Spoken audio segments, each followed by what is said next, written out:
let's get the session started. Welcome to the Crown of Lies. This is, I guess, Ooh. I don't know if we should count this as session 2 or session 1.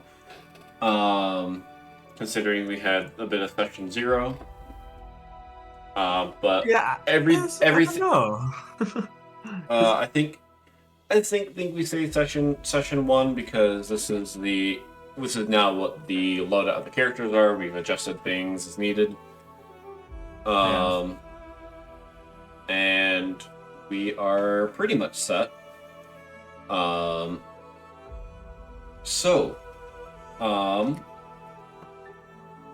the last session,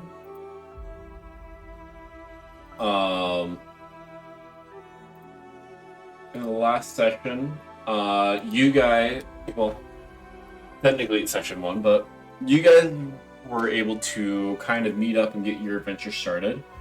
I guess, would one of you guys want to give me a recap? And I will give whoever does it an inspiration for the session. Oh. Basically, it's just a free reroll on one thing. Well, let's see. I think I still have an inspiration I never used from last time. Yes. Ada, do you want to give a recap? I can attempt one. Alrighty. Okay, so Adeline was feeling pretty bored, I guess, and she wanted to go on an adventure. But apparently, I guess Kai could read her mind, and he sent her a message saying, Mind "Hey, read you from want to afar. go on an adventure?" So I said Ada had the sense of adventure. yes. Perfect. So he convinced her to go on this adventure with him, where he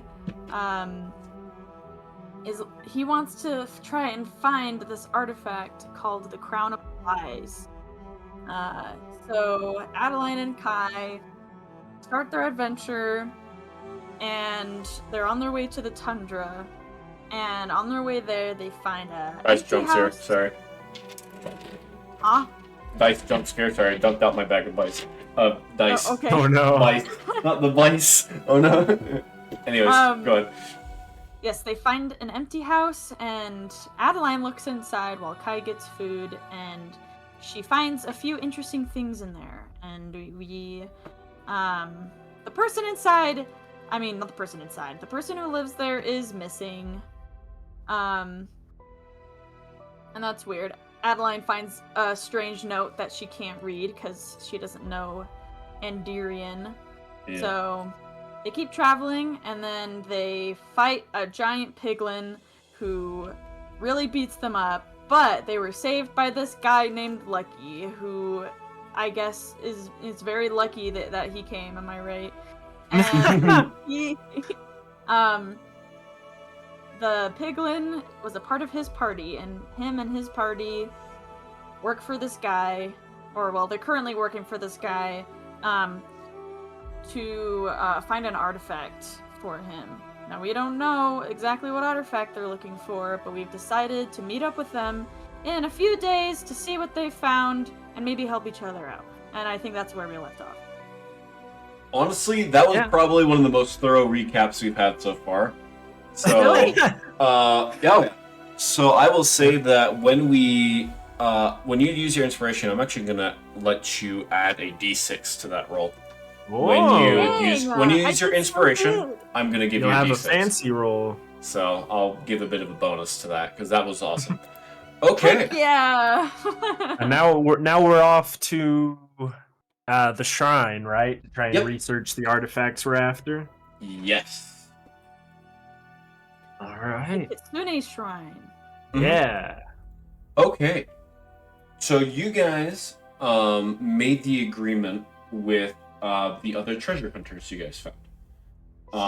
That although it is very likely that you guys may be competing for the same treasure, that an alliance, at very least a temporary one, would be beneficial to all of you, no matter what the cost is. So they have decided to go out and begin searching for the location of the Codex itself.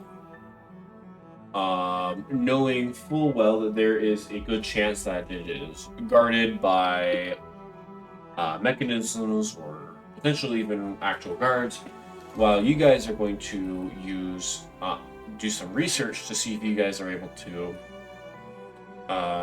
figure out anything that may be useful there. Bless you. Thank you. No, I think you guys heard that. Yeah.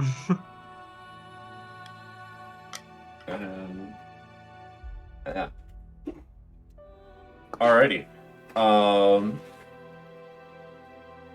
So I will say that the Kitsune Shrine is about a day's journey from where you guys currently are at. And you guys are planning to meet up in about 3 days. So basically, we'll have like a day while we're there. You guys will have a day at the Kitsune Shrine to kind of figure some stuff out. Okay.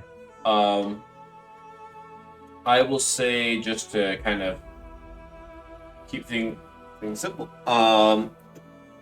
You guys are able to travel for the rest of the day.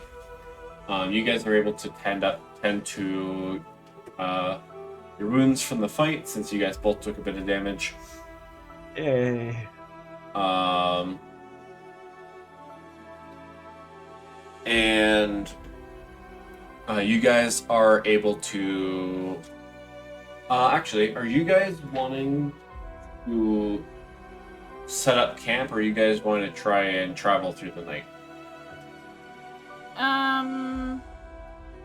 I mean, it's important to, rest up and have energy, right? Considering we got beat up quite a bit, it might be good to set up camp for the night. Yeah, Adeline's probably like moaning and groaning, like, please. Okay. You guys decide to make camp. I guess while you guys are doing this, is there anything that you guys are wanting to be doing?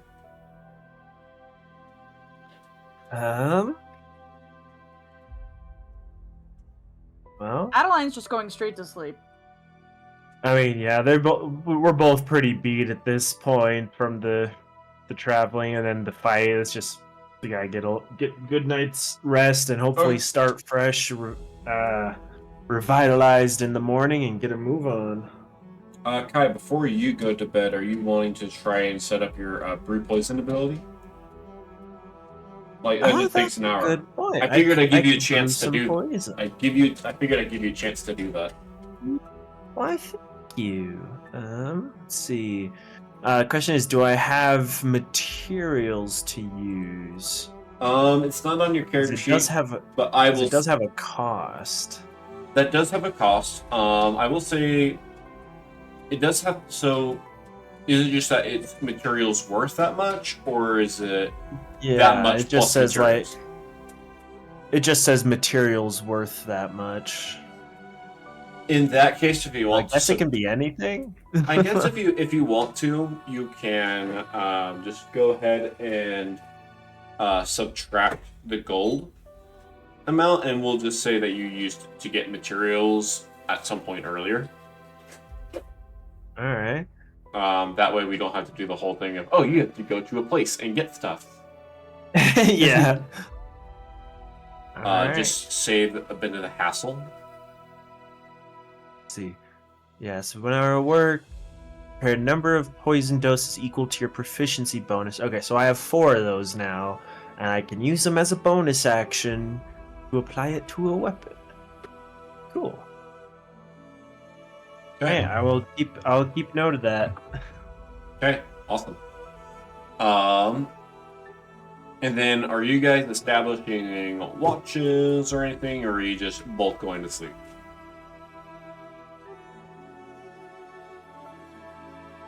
That's a good question, because there's only 2 of us, which makes setting up watches kind of hard. let's sleep somewhere where we are hidden, I guess. I just Like, try and set up camp in a kind of let's, secluded spot. Actually, let's dig a hole Adeline, into... do you have What? the? If you want, actually, this might make it easier. Do you have? I believe you have a certain spell available. Oh no, you don't. Well, this might be a good spell to look into setting up next.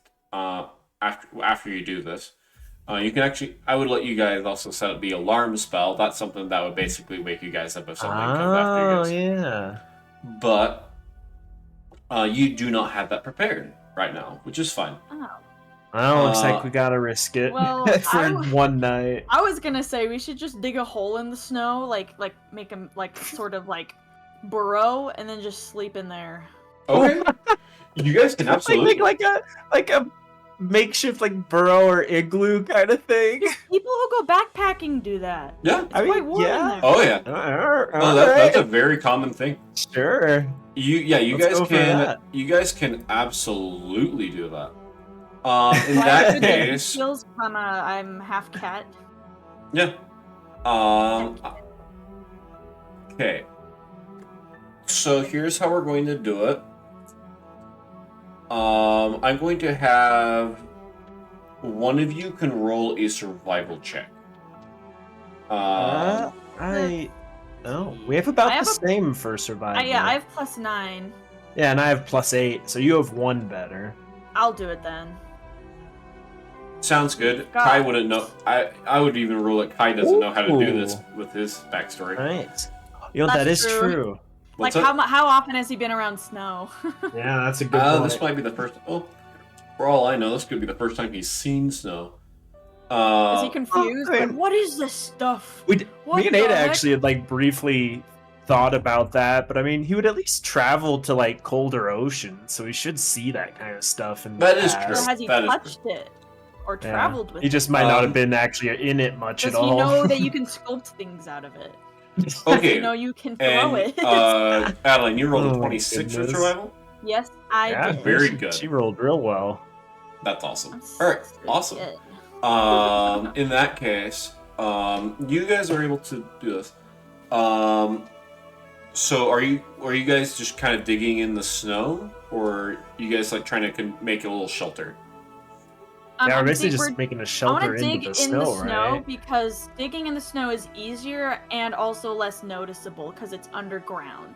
No one would really notice it unless they see the hole. So maybe we could dig next to a bunch of plants. So a very big pile of snow. Yeah, you can only see the hole if you're right next to it because it's surrounded by plants. So we go to where there's a good amount of plants, and then we dig a hole, and we just sleep in it. Okay, sounds good. It'll keep us safe. I mean, it's a lot harder to be found like that. Yeah, then we will do that. I'm not going to make you roll a stealth check. I feel like that is sufficient. But I am going to make you guys both roll a con save, against cold. Okay. Fair enough. And I'll be pretty generous with. Actually, you know what? I'm going to give you guys. Actually, no, you guys probably don't even need it. We rolled about the same. You guys both rolled 16. Oh wait, no wait. Oh no, wait. Oh no, those were Ada's 2 rolls. You have the advantage on con saves. Oh wait, no, that's different. It shouldn't have been advantage there, Ada. Oh. What? Well, I was going to let it be advantage. I was actually going to say advantage anyway because. Oh, cool. Kai, you would be advantaged anyways because you're resistant to cold. Yeah, I was thinking about that. Oh, okay. Dirty 20 for me. Well, the DC was going to be 12. Oh no. So, Adeline, you are going to take 1 level of exhaustion. It's nothing. Exhaustion's rough. It's not that bad, especially with the new rules. Okay. So, yeah, you'll just go to your conditions, and you can just add exhaustion level 1. Still getting familiar with this thing. Yeah.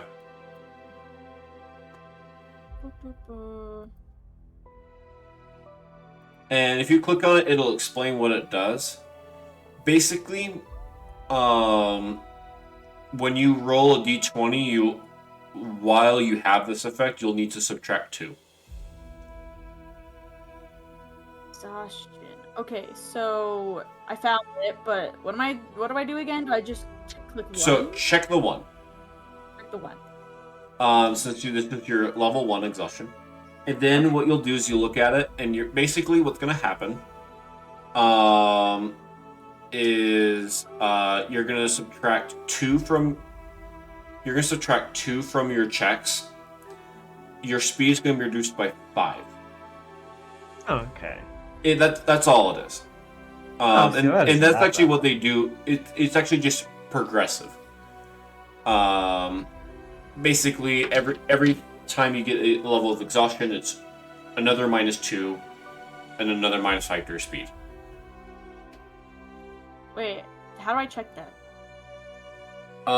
You don't need to worry about. You'll just need to remember that when you roll, because it doesn't automatically apply.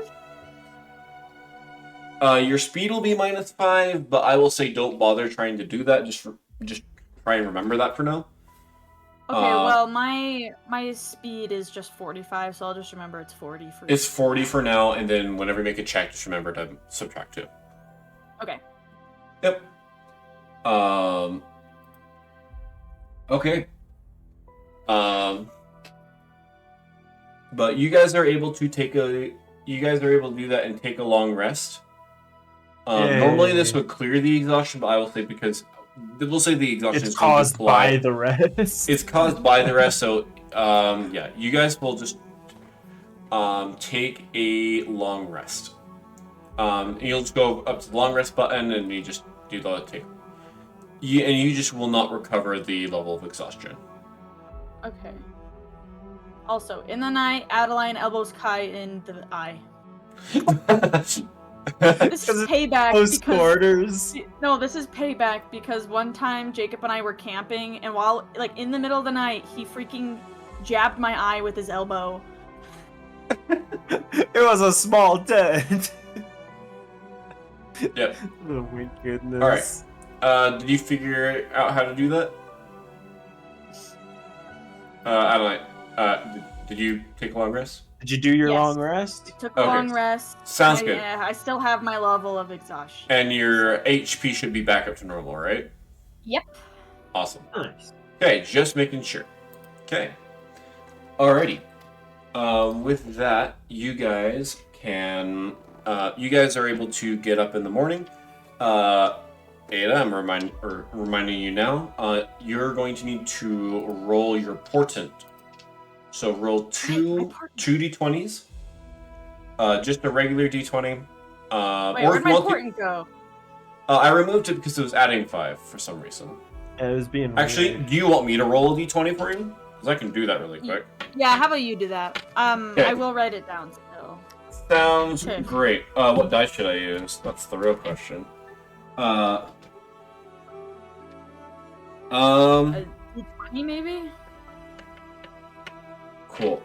We'll just. Alright. Okay, I'll just use my lucky die and the other thing. We'll see how it goes. Okay. I'll just go ahead and roll those both. Okay, that is a 2 and a 9. Okay. Oh. So 2's pretty good. Because you want to be as far away from 10 as possible. A 9's mediocre, okay. but a 9's still a 9. Got it. Okay. With that, you guys can do what you would like to do. You guys want? I guess you guys can flavor anything. The shrine. Okay. Right. Well, what about food? Aren't we hungry? Well, I would assume we have some supplies with us. Kai, remember to use the potion. Yeah. While let's say Adeline wakes up like 10 minutes before Kai and builds a little snowman. Like many productive things could be done at this time. Wow. But you know what's I most know. important right now? Snowman. Snowman. Snowman. Exactly. Like a little Of like course. 1 foot tall little snowman. Heck yeah. Oh yeah. Priorities are put straight. Alrighty. What does Kai think of her snowman? Kai wakes up a little bit later and curiously looks around. He's like, well, actually, how would he even react to a snowman? How did you do that? What? Oh no, he's probably just confused. He's like, what is why that? did you make that? Yeah, he's like, what is this? Because I'm sure he's never seen a like- snowman before. It's a snowman, and he's like, that looks nothing like a man. What do you mean?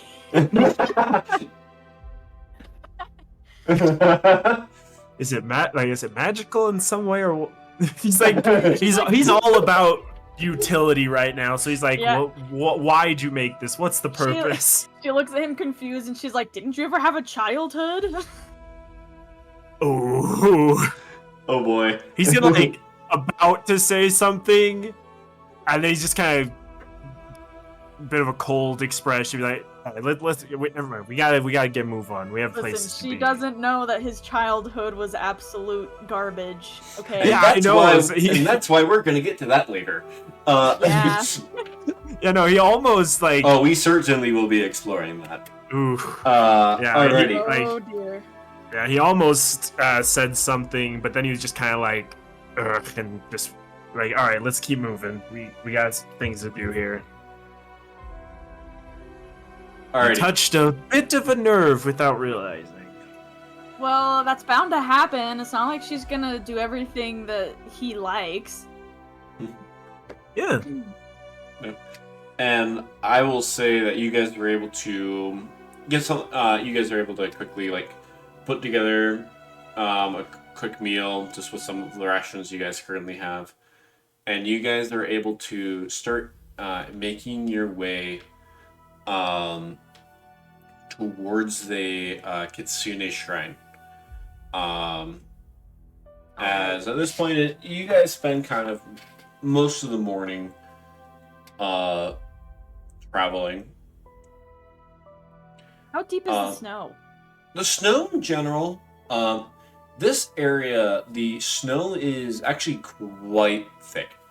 One thing that Ada would know for sure, Kai probably not, but or Adeline would know that the Aurora Tundra is a region of astral air that is in basically eternal winter. Mm-hmm. It is kind of a byproduct of the great star that is held here. If that great star were to be removed, or of any other things of nature, seasons would actually begin to continue as normal. With astral air kind of having mostly like a wet season and a dry season. Yeah. But here it is just permanently winter. So snow is actually pretty deep. However, sorry. How are they able to walk properly if the snow is so thick? I will say that most. I mean, they're both pretty good at survival. Yeah. Yeah, but like Kai isn't used to being in the like deep snow. Like, he You doesn't try even to have make this shoes harder on. for us. Yes, he doesn't even have shoes on. How is he? He making, might. I mean, Adeline could walk on like 4 like legs or something, so she can like easily like. That would make things weight better. worse. What I will don't know. say is that you guys are walking along a path. Okay. Since this is a bit more of a frequently traveled area, the snow is not nearly as deep as it would be if you guys were trying to go off trail. Does Kai ever stub his toe with no shoes on? Or I like mean, accidentally everyone break stubs his their toe? toe. Okay. Like, don't you think he'd wear shoes to at least like protect his feet from like the earth? I don't know. That is up to that. It's debatable. That is up to Put you. on your sandals. I mean, he probably does have something like sandals for when he really needs it if he knows he's not going to be near the water anytime soon. Well, I will say that on the trails, the snow is only like a couple inches, enough to like lightly cover it, but enough that you guys are still able to clearly see where the trail is. If you were to go off the trail, then you would start running into things of, oh, the snow is like 2 or 3 feet deep. Oh my goodness. So, yeah, but so long as you swim through snow. No. But you guys are able to travel through most of it, and you're able to travel through most of it with relative ease. As eventually you guys make your way towards the Kitsune Shrine. As you guys are able to get a general sense, as you guys are kind of within some of the mountaintops. As you go through, you do see the Ice Palace that is the capital of the Aurora Aegis Conclave. But that is not your destination for your quest. As you guys kind of make your way up the mountainside and into the shrine. Or into the region where the shrine is. As you guys kind of head up a bit further into the mountains, as you guys are able to reach not quite the mountain's peak, but not far from it. As it seems that in some places you guys are almost level with clouds. But you guys see it as almost kind of like very, to describe it in our terms, it'd be more kind of like an Eastern style. Very much what you would imagine like shrines looking like in Japan. Is very inspired by that kind of culture. And you see that there are various guards and such. Most of them human. You occasionally get a few other people who have devoted themselves to them. Mostly like monks, not like the general like fist fighting monk you would typically expect, but just kind of simple monks that wield they'd wield spears or javelins, just simple weapons. But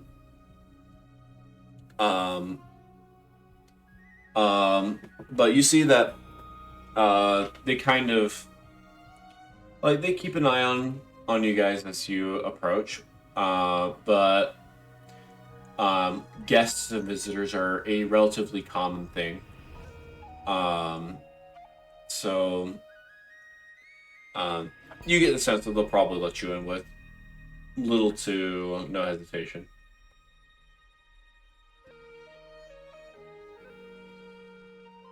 Nice.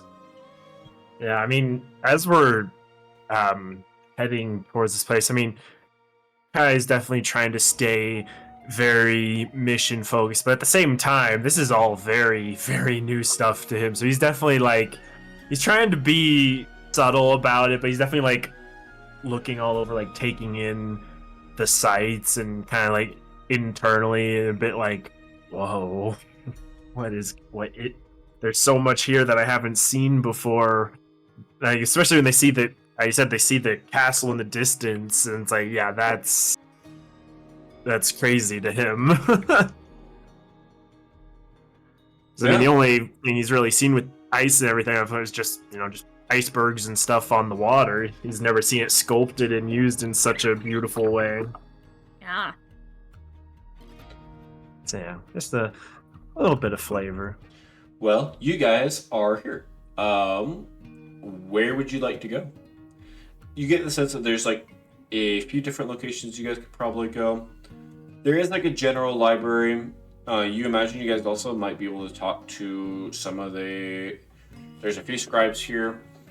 You do imagine that there might be a chance you might be able to bump into or talk to one of the Kitsune.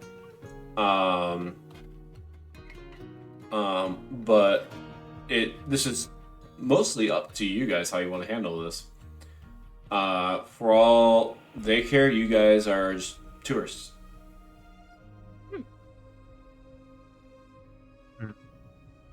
If we want to cover the most ground or the most information while we're here, it'd probably be good to split up. And this is Kai actually talking. If you want to look around and maybe talk with some of the people here, see if anyone might be knowledgeable in what we're searching for, I think I'll go check out the library. Okay. Okay. Sounds good. We will start with you, Kai. You make your way to the library.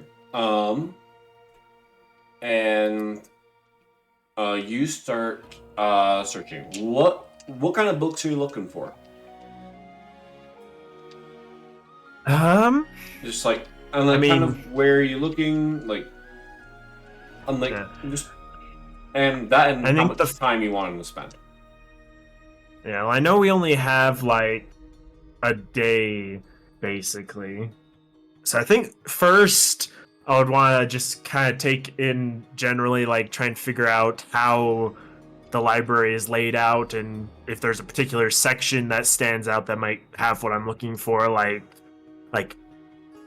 magical artifacts or history, or something in that kind of area where it might be more likely to find the kind of information we're looking for. Okay. You look around, and you're looking for information on artifacts. And roll me an investigation check. All right. I prepared for this because I knew we were heading to the shrine. I am gonna use the guidance cantrip on myself. Oh, wise. Good choice. Give a little boost to the investigation. That is a very good spell. Yeah, I figured we were going in here probably less combat for this session, so I swapped out my cantrips. Now I think about it, Adeline, if you go to the spell tab on your sheet, you can actually manage your spells and be able to swap them out. Oh. Yeah, you can go to... And it's on long rests that we can do that. Whenever you take a long rest, you can do that. Just makes things a bit easier. One of the spells I would recommend setting would definitely be Alarm. But there are probably other spells that you can take a look at. Just read a few of them that seem interesting to you, and you can just keep that in mind. Okay. The ones that I initially picked up for you originally are just ones I felt that Ada would have prepared. Okay. Oh, it looks like I can also do the alarm spell if I want to. Oh. Interesting. I didn't know that. Also, for some reason, it's showing that I have an extra spell prepared than how many I'm supposed to. It says 5 out of 4. That is... I guess I'll have to draw. Oh, you know what? That's probably because I originally made these character sheets for something else that will be coming up eventually. And I have them scaled higher. Ah, I see. Let's see. I guess for the moment I'll get rid of Featherfall, because I'm probably okay without that. Okay. Sounds great. Alright. But anyways, investigation. Investigation. Yeah. Every time you roll, you just do, and I hear the hi-on, I just kind of lose it for a brief moment. Alright, that's gonna be a dirty 20. Yes. Mod 20. Okay. You look around, and you're looking, and you are able to find somewhat of a history section. And there are some books about artifacts, and you're spending some time looking for them, looking through them. And there's a lot of artifacts. You're able to find some relatively well-known ones.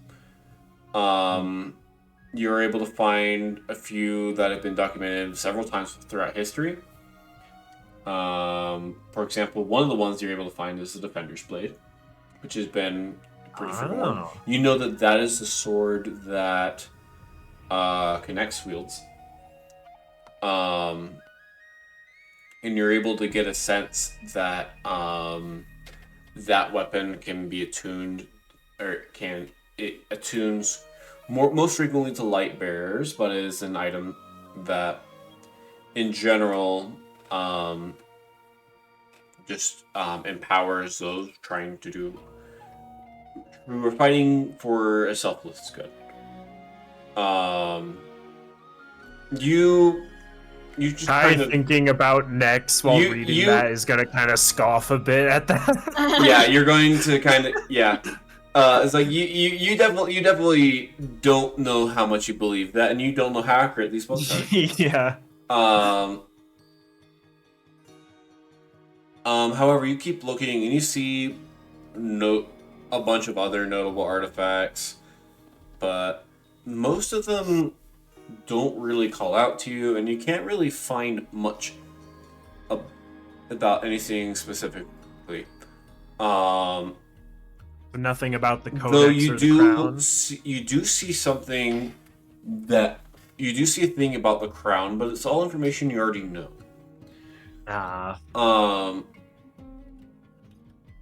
Especially since you're looking for information on the Codex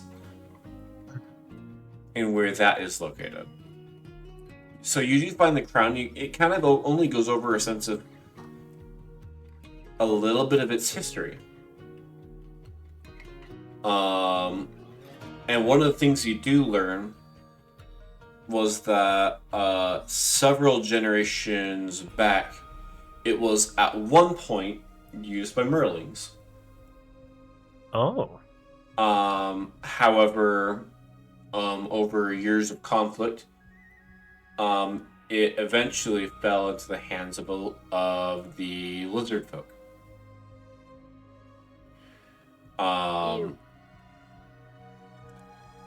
But beyond that, you don't know. You aren't able to find out much else.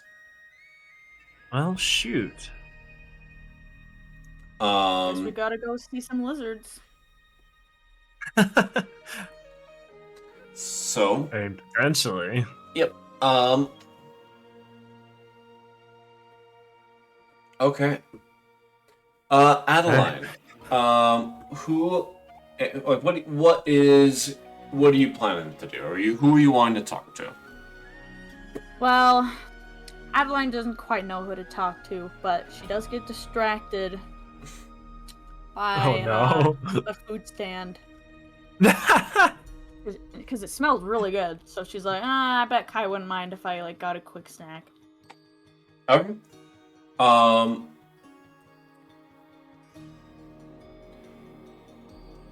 And then... Oh no, what have I done? Okay. Splitting them up. You see, as you go there, you see that there is a vendor. The vendor who is there. And you're looking, it's like a fast food stand, you said? Yeah, it's like the equivalent of like a food truck or something. You see that there's like a little stand set up, that you can tell whoever planned this is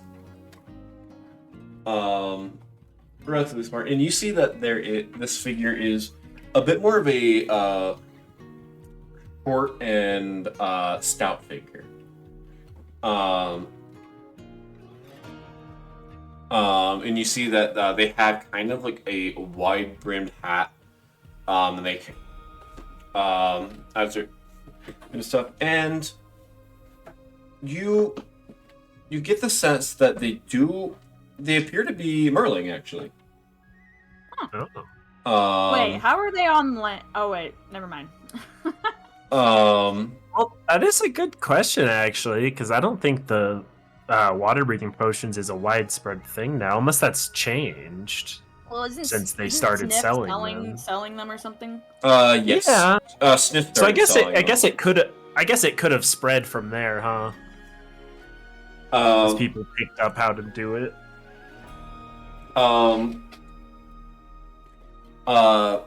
I see that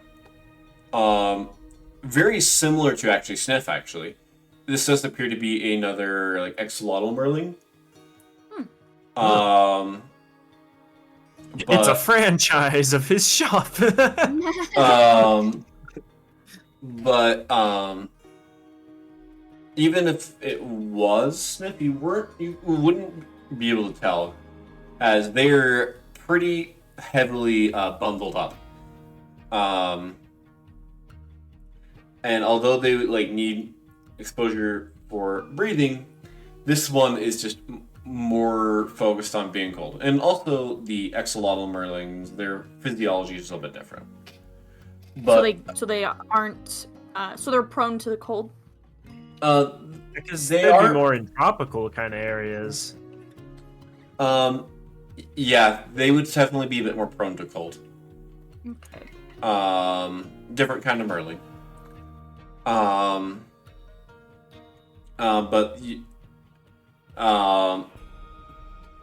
But he sees like just you're I'm glad. Would you like a fried shrimp? Fried shrimp? Oh yes. Only for a single silver piece. Ooh. You betcha.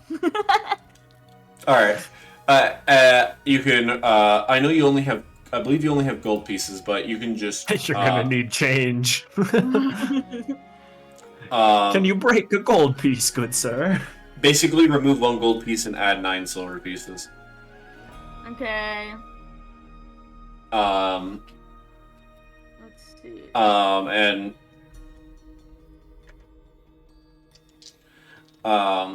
you're able to. How many silver pieces? It's only 1 silver piece, so you would just need to get 9. Because you can see the when you open up the managed coin thing, you'll kind of see how it converts. Oh, yes.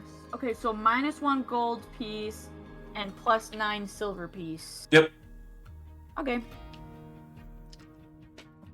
Awesome. Thank I you paid for my doing fried business. shrimp. Enjoy. Thank you.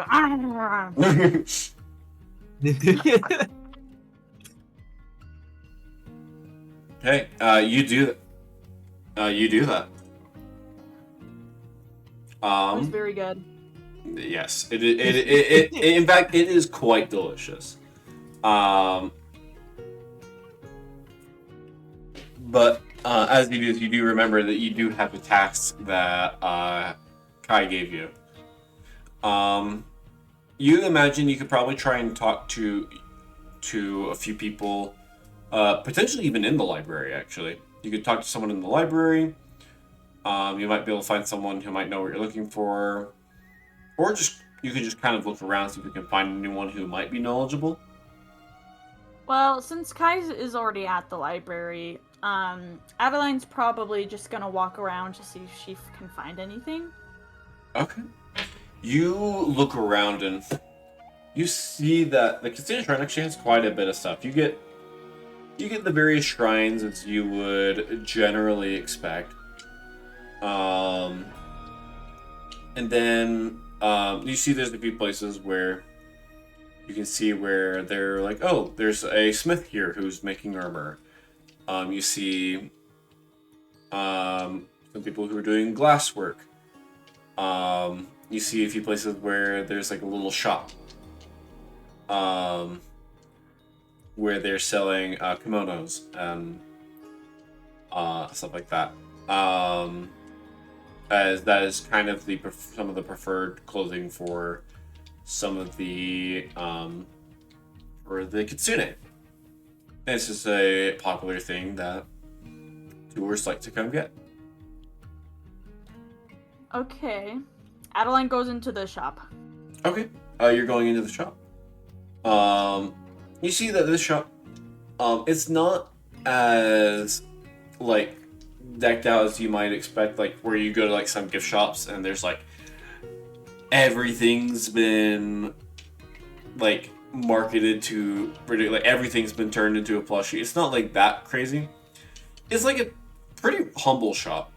You get like a few different kimonos that you could look at. Like you could look at getting one of those. There's a few like books that kind of go over the history of the shrine specifically.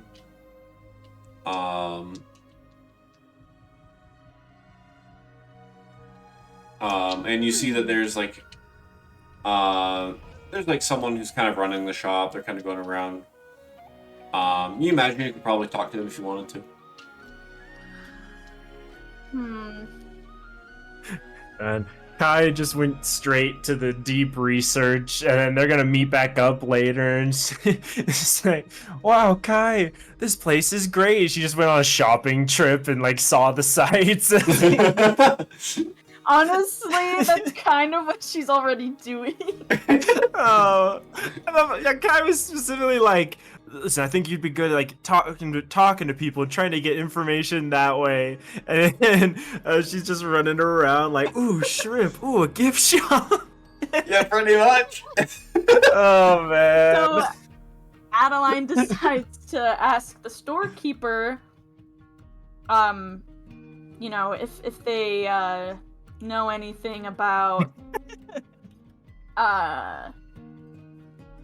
crap, what was the thing called again? Oh, the Codex? Yeah, the Codex, or a Codex, or whatever, while she looks at the kimonos. Or someone in there who might have more info. Yeah. You go up to the shopkeeper.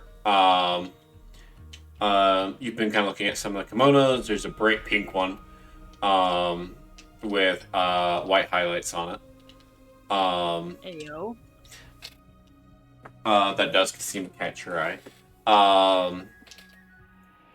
But you're looking around a bit more, and you went and asked them, and he's like, "Oh, the Frozen Codex. Is that something that there's been some rumors about recently?" Yeah. Oh, and it's apparently something that's here in the tundra. Yeah, or at least some information about it. I don't know a whole lot about it.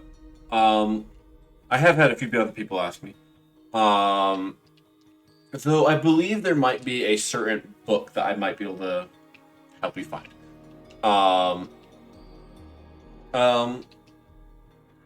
But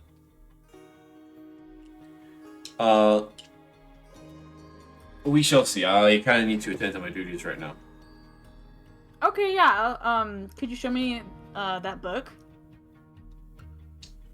Roll persuasion check. What do you mean persuasion check? He just barely said he can't do it because he's working, and then you were just immediately back like, okay, yeah, sure, but can you? Well, he said they had the book. Listen, But then he said he's too busy working, you and you're like, work okay, at a but... if someone's looking for something, you have to show them where it is so that they can buy it. You want Oh people my to goodness. buy your products. Well, I don't think it's a book in the gift shop. it's not. It's Not? not. Sorry, I meant to Oh. imply that it's not in the shop. That it's in the library Okay. somewhere. But he knows where it might be. A place that might be good to start looking. Yeah, she'll probably just ask like, oh, well, do you know where I could find the book? Well, you might be able to find it in the history of the tundra itself. It probably wouldn't be anywhere to as well.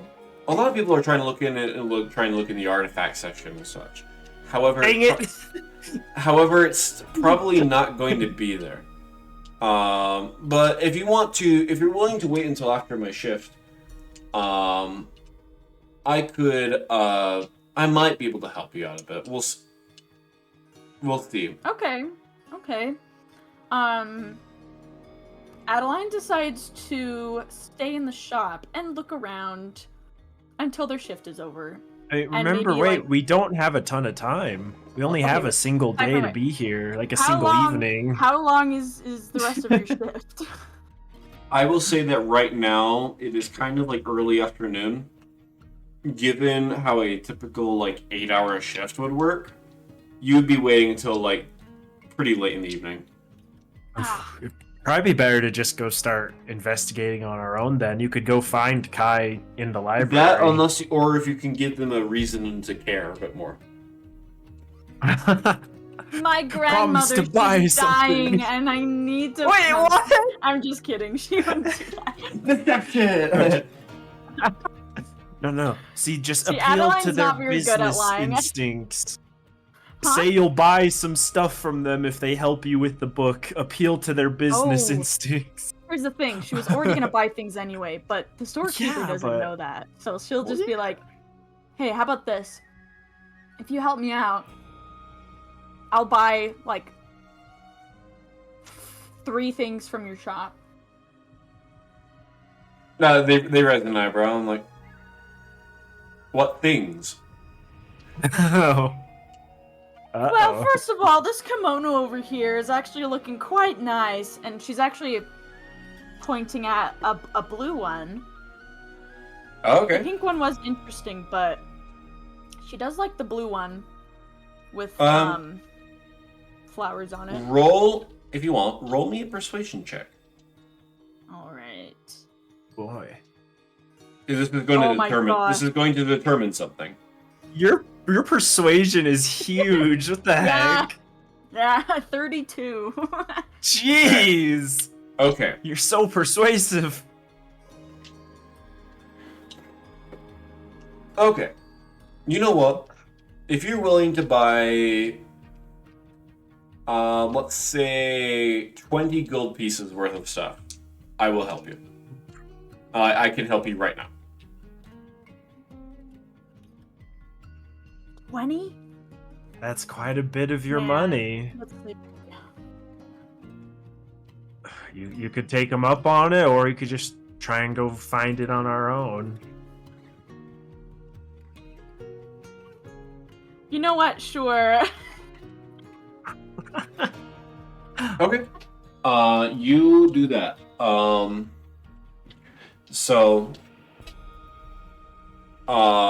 You decide that you're going to splurge a little bit, and get some nice stuff.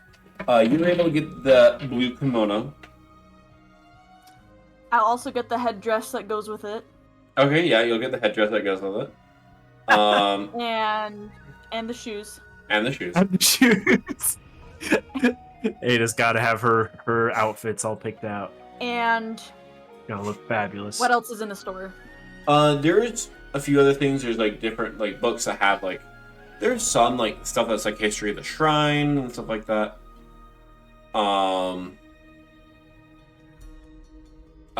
There's just a few various things. There is actually, now I think about it, if I can remember where it is, there is a simple magic item, I think, called Clothes of Mending. Basically, it's pretty simple, like traveler's clothes. But it magically mends itself to counteract daily wear and tear. Oh. Okay, but does it look cute? Yeah, I would say so. I'll say I'll let you look. It'll look however you want it to.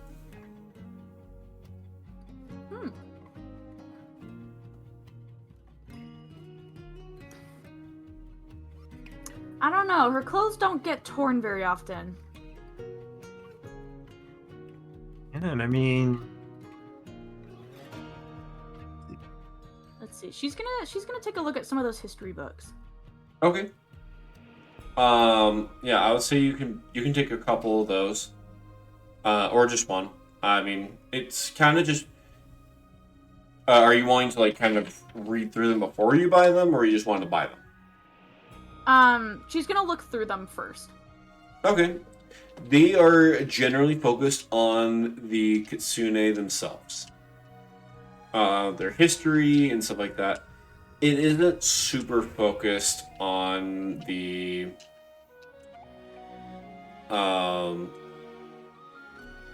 it isn't super focused on other things.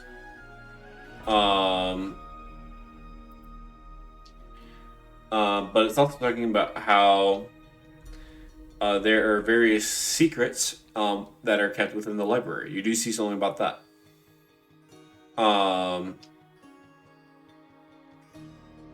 And you get the general sense that there is also another possibility of what you're looking for might be in a restricted section of the library that might not be open to the public. Oh. Time to get in there. Time to... So, she puts the book down. She also chooses some earrings. And I think... Would that all total to 20 gold pieces? Or would she need to buy more? I will say you'll need to buy a little bit more. And looking through some items, actually, I will say if you want to just finish it off a bit easier, there are a few things. There is a cloak of many fashions, which is just a fun little magic item. While wearing the cloak, you can take a bonus action to change the style, color, and apparent quality of the garment. The cloak's weight doesn't change regardless of its appearance, and the cloak can't be anything but a cloak. But it can duplicate the appearance of other magic quotes, but doesn't gain the properties. Ooh. See, not only is that very fashionably convenient, but I could make myself look like dress up like someone who works at the library. Or someone, you know, Oh, I it's could only the disguise cloak, myself, maybe? though. Oh, yeah, but... But yeah, Wait, there's... Did you that's say a it, fun you item. can... Wait, did you say it has to be a cloak, but the It cloak has can to be. It change? cannot be anything that is. It can only be a cloak. But Oh, it I can thought you said basically it could be anything that is considered a cloak. Okay, I No. thought you said it can Well, if be it's anything except a cloak. No. No. It can only be a cloak. It has to be considered a cloak, whatever you do. No. So it's pretty much just like the equivalent of buying every cloak that exists for the price of one. With the exception of the fact that this one doesn't have any magical properties other than being able to change the style, color, and apparent quality. But it can pretend to be one of the But magical it can cloaks. pretend to be one of the other ones. Huh. You can be deceptive with it. See, if I want a cloak to match with my outfit, this would save on space in my backpack. Because then I Yeah? won't have to have several cloaks. It's perfect. Okay. Would you like to do What that? else is there? Well, I want to know what else there is first. There is another cloak that is available. However, it is 50 gold pieces instead. Oh. And that Jeez. is a cloak of protection. Ah. Well, I'm not buying that. That would be all your money. Yeah. Yeah, that would be that's a +1 armor class and saving throws when you wear that cloak. Wow. And that is Anything else? pretty nice, but yeah, that's costly considering. No, I'm a bit more restrictive in magic items in this campaign. But Fair. yeah, that is what is Okay. available. I'll go with the first cloak then. The cloak of many fashions. Yes. Oh, actually, there is one other cloak that's also cheap, and it's just the cloak of billowing. While wearing this cloak, you can take a bonus action to make it billow dramatically for 1 minute. That's all it does. Great. Wow, some really extra people would really like to have that. It's perfect. Yeah, I think I'll still go with the Cloak of Many Fashions. Okay, you can add that to your inventory. So just go to manage inventory. You can search it up and find it. Okay. You just wear the billowing cloak under the fashionable cloak, so you can make them both be dramatic.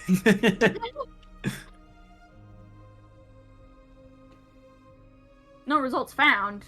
Hold on. It should say Cloak of Many Fashions. All that shows up is like, let's see, like Elven Kind, Greater Protection, Manta Ray, Displacement, the Bat, Arachnida, I'm not gonna say that, and Invisibility. Yeah. Huh. It's not showing it. Wait, hold on. Did I forget to do something? I might have forgotten to... That's my bad. I forgot to enable content sharing. Ah. Okay. That's an easy fix. Okay, that's enabled now, but I'll just go ahead and add it for you. Cloak of Many Fashions.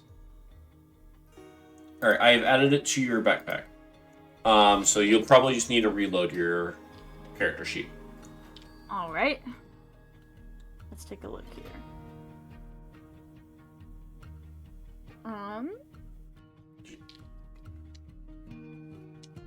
It's in the backpack. So on my version. I see it. Okay, cool. Okay. Let's see. So I'm gonna do add custom item and just put like kimono outfit or whatever. Okay, sounds great.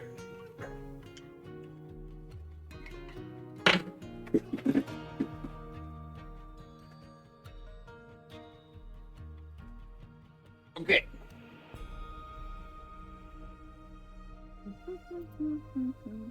All right.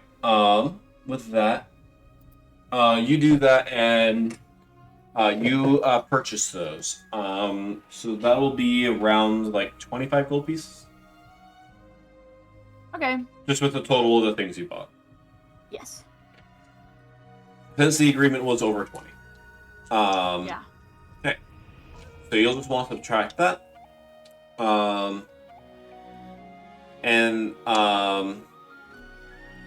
There's like, okay, let's be really quick. Okay. You guys, and you follow her over towards the library. And you're able to kind of call over Kai as you do this. By the way, I'm wearing the kimono outfit. You changed already? Yeah. Yeah, you are you just like loosely wrapping it around yourself as you follow her? Or have you like full on changed? Or like, okay, I guess I don't have time to change. I'll change later, but It's like you just kind of loosely wrap it around you. Yeah, for now. You have it like when someone has like a jacket, but it's just on their shoulders. Yeah. All right. Sounds good. Kai, you see as Ada kind of calls you over as she's following a worker from around here. And she's got like big kimono kind of wrapped around her shoulders.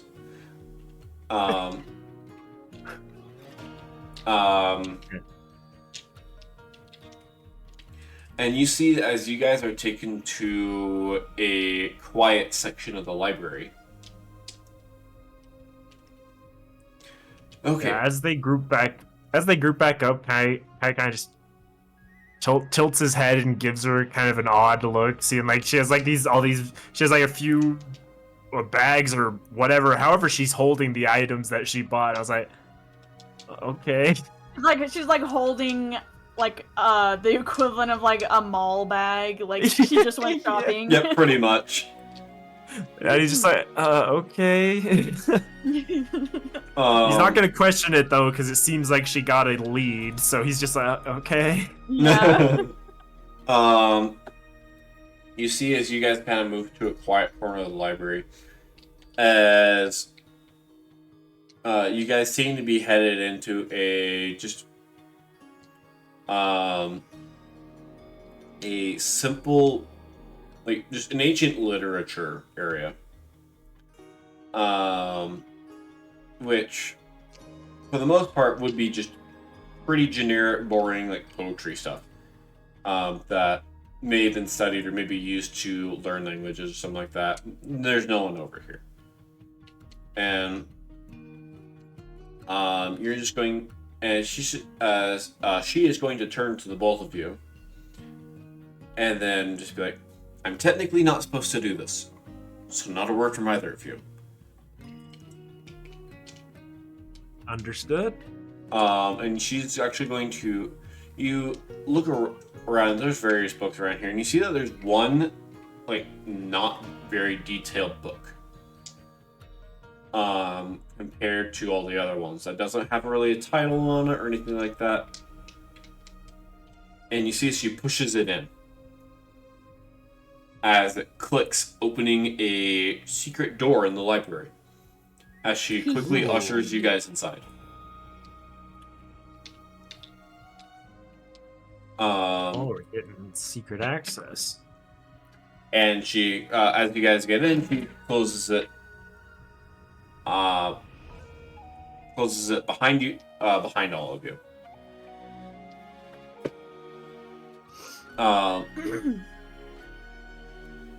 And she's just going to kind of, all right, come here.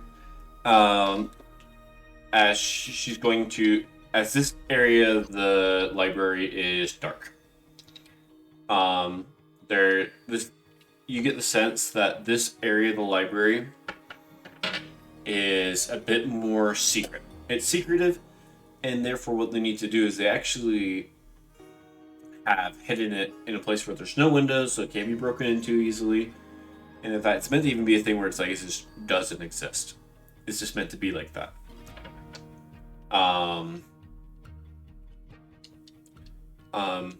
Anyone who was around here probably would have imagined that this section of the temple, for the shrine, would have been more focused on like storage or maybe a living space for guards.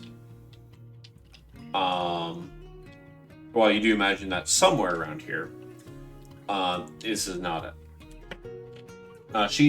She lights a candle as she's going to guide you guys down down some stairs further into this library.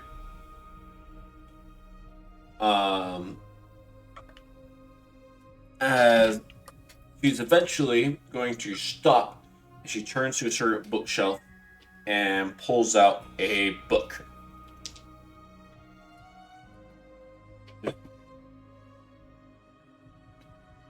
Yes, all right. Here's this. Do one of you guys have a bag you guys can put this in? Yeah, I'll take it and store it from her. Just add just a book. Just a book. Just,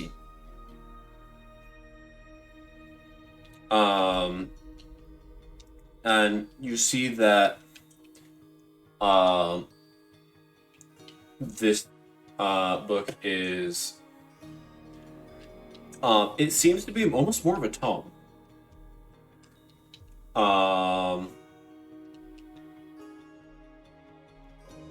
It seems to delve into some magical secrets and particularly with a area that a kind of like a shrine like area that has been hidden within the tundra. Oh.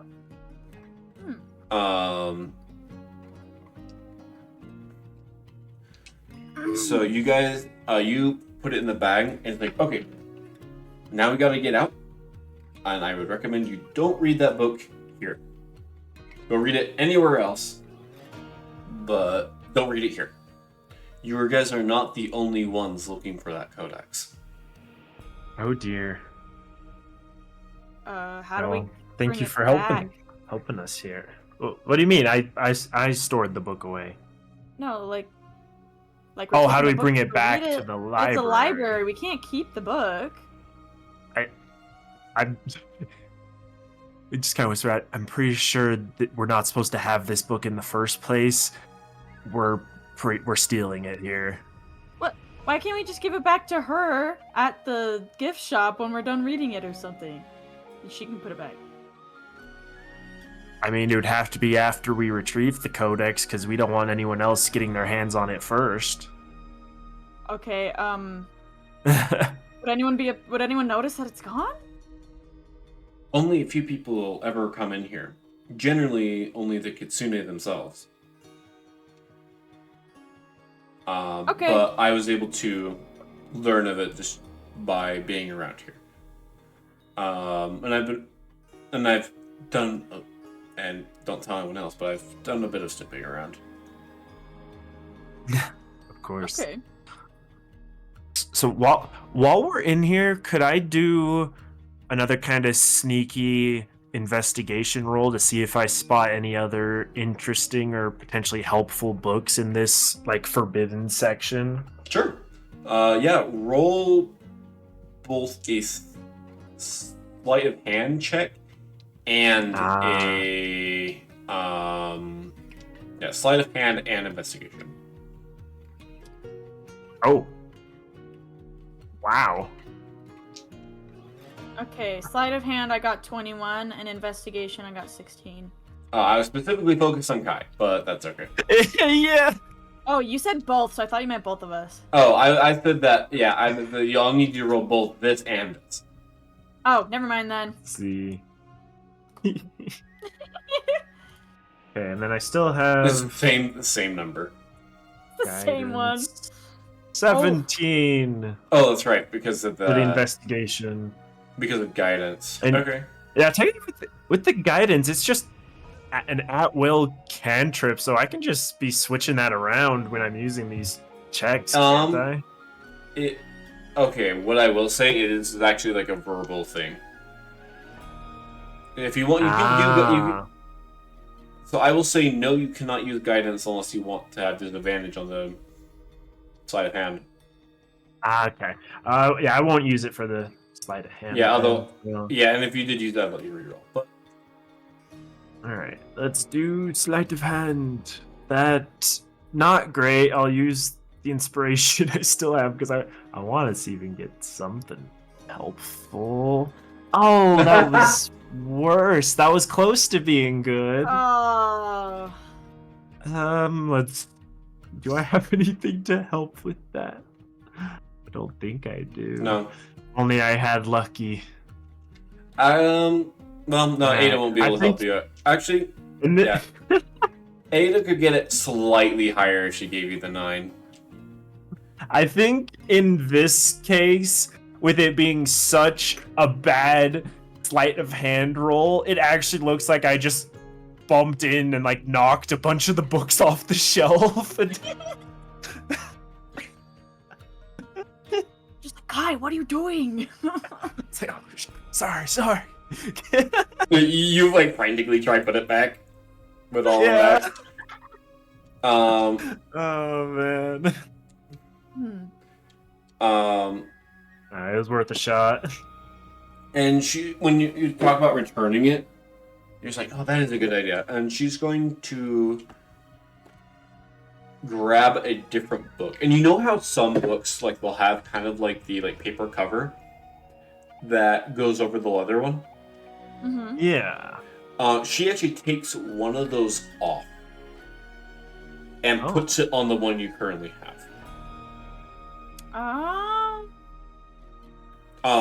Of a different one. And it's just... Wait, who did that? Her or me? She did. Okay. It's just return it when you're done. Maybe find a place, maybe like a little ways away. I I mean, it might even be a good thing if it's not here. It might mean that no one else is trying to find it. We'll see. Yeah, that's why I was thinking I wouldn't want to return it unless we've already acquired the Codex. The less chance there being trouble, the better. Yeah. Okay. Well, anyways, she guides you guys back out of it, and stealthily get you guys back into the normal library, where you guys now have your books. Just casually looking around as if we'd just been here the whole time. She says casually, but she's like the most out of place looking person all of a sudden. She finds a place to finally change her outfit real quick. I mean, in the other one, it was dark. Just, you might have had a moment. Oh, Who wait, knows? right. Okay, maybe No. while she was in there. She suddenly reappears in the library with a different outfit. Oh my gosh! All right, well, Ada is just a master at this. Yeah. Did you change outfits in the middle of the one library? of the rows. Yeah. Like, yeah, I've gotten really good at stealthily changing outfits, like really fast. Wow. That is Incredible. the only reason she has proficiency in stealth. It's for her quick outfit changes. Oh yeah, Ah, Oh, yeah. yes. Ah, yes. girl should Oh, work my in stage goodness. crew or something. All right. Well, with their main like objective complete, Kai is gonna would like to actually take a moment now to look around, see if maybe they have an alchemy section or anything like that. Not in the library, but in the shrine in general. Yes. Maybe see if he can either acquire or buy some materials to keep up his potion stock. Yeah. You look around and you see there's a place. They don't have a huge variety of potion, but like they have basic potions. You got like you could theoretically you could buy health potions or something like that, without too much difficulty. You certainly imagine you could do that. Right, but would but they when you- have just like base materials as well for my own potion brewing? Roll an investigation check. Alrighty. Oh, come on! That's a nat 1. Wow. I'm gonna say no. Oh. Dang it, they're How not a much- supplier, they're how- just selling the How products. many potions you on? I've still got 5, so I'm alright. I was just wondering. Alright. Dang. So- Alright, well. I think that's all for all I wanted to do then. Oh, I just realized that I forgot to keep having Ada subtract 2. Oh, I don't think she really did that many rolls that it would have mattered. No. And whenever she did roll, she rolled pretty freaking high. Yeah, exactly. Yeah. Okay. Okay. Is there anything else you guys would like to do at the shrine? Just look around, I guess. I don't know. Nothing more than that. Okay. Yeah, You I guys think will. we've accomplished main things we wanted to do. Okay. Sounds good. Alright, that was a good Alright. session. Alright. Time to get out of here. So, you guys have gotten the book. You imagine you guys should be able to look through it, and you might be able to find some clues. But you were told that it's probably best not to look at it while in the shrine itself. So, what would you guys like to do? Well, let's go a little bit outside of town. Yeah, I mean, I think we just get out of here as soon as possible and put a lot of distance between us and the shrine just to make sure of things. Because if there's other people looking for this stuff, I doubt they're going to be friendly about it. Mm-hmm. So you guys make your way a little out of town. You start making your way towards where you plan to meet the other treasure hunters. Could we roll? Could we roll for stealth to try and like cover our tracks as we leave, just in case anyone happens to like be interested or trying to keep a track of us? That's an idea. Yeah, I will let you do that. But one thing I forgot to mention, because I actually completely spaced this during session 0, but the fellow treasure hunters that you guys are friends with, they refer to themselves as the Amethyst Syndicate. Oh, okay. Just because I realized I meant to say that, introduce them as that, and then I forgot. But that's where you will be meeting. You start making your way kind of out of town, not too far off from where you plan to meet them. Okay. And you guys, let's do a group stealth check to see how well you guys are able to cover your tracks. Actually, no, let's not do stealth. Let's do survival. Okay, fair. Let's see. Ooh, that's a 26 for me. 18. 18? Not bad. Okay.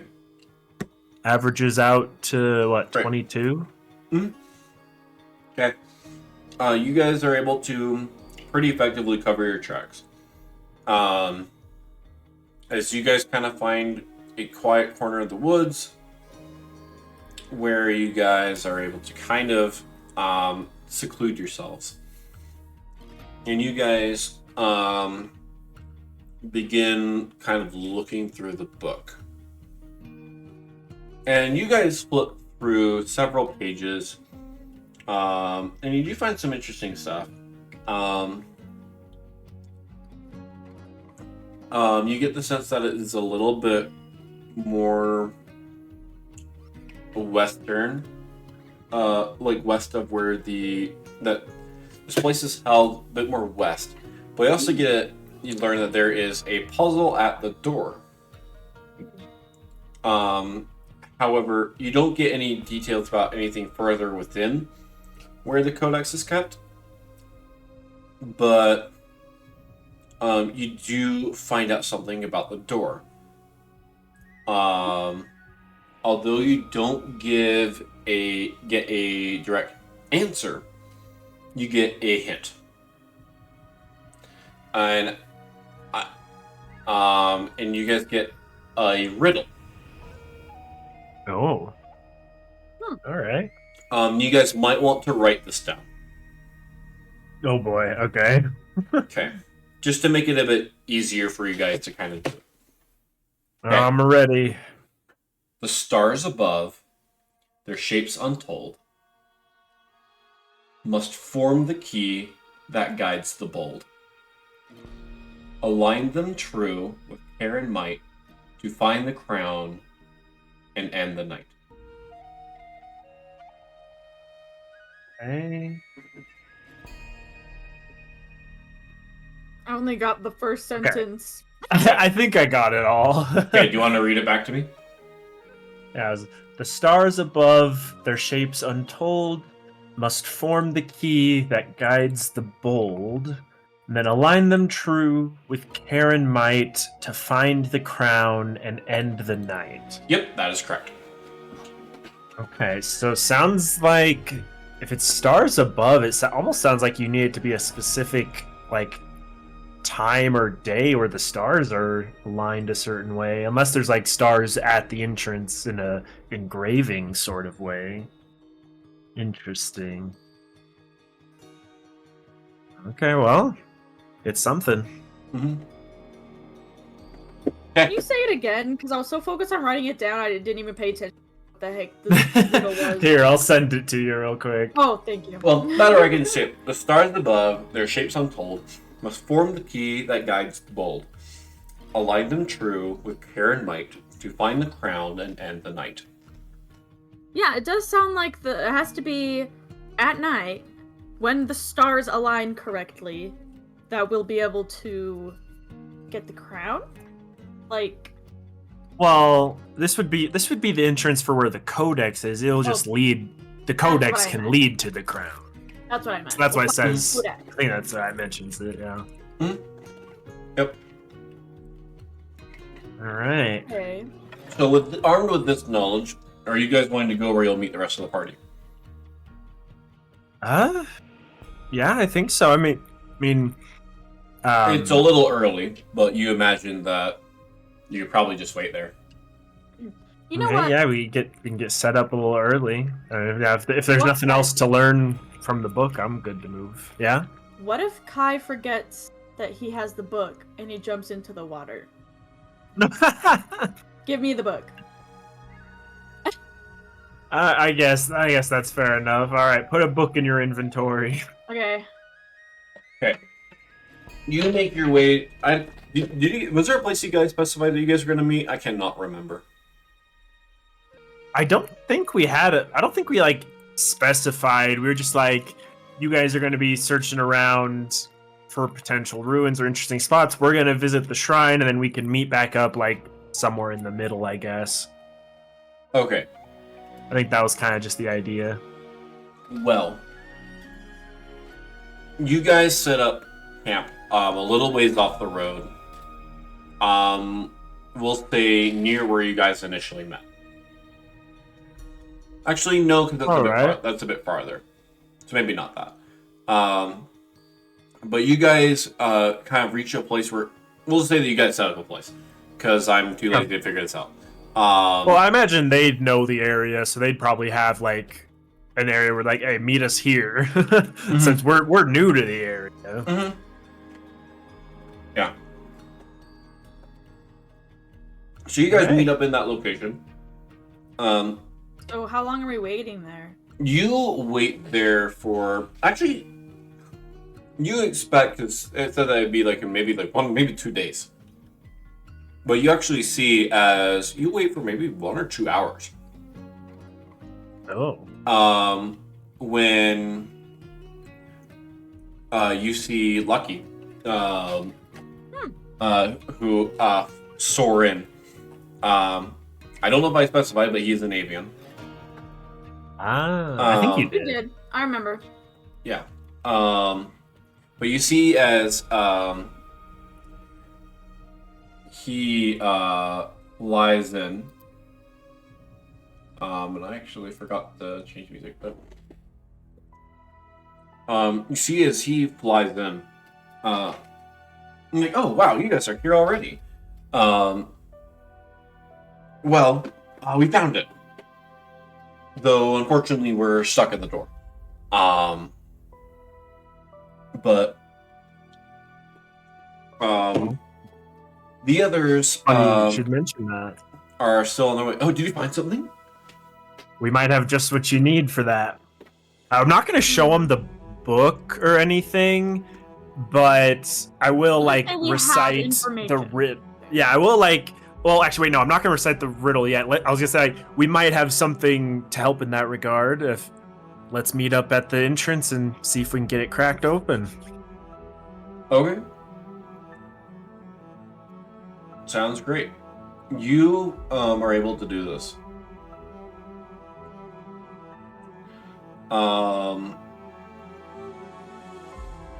And you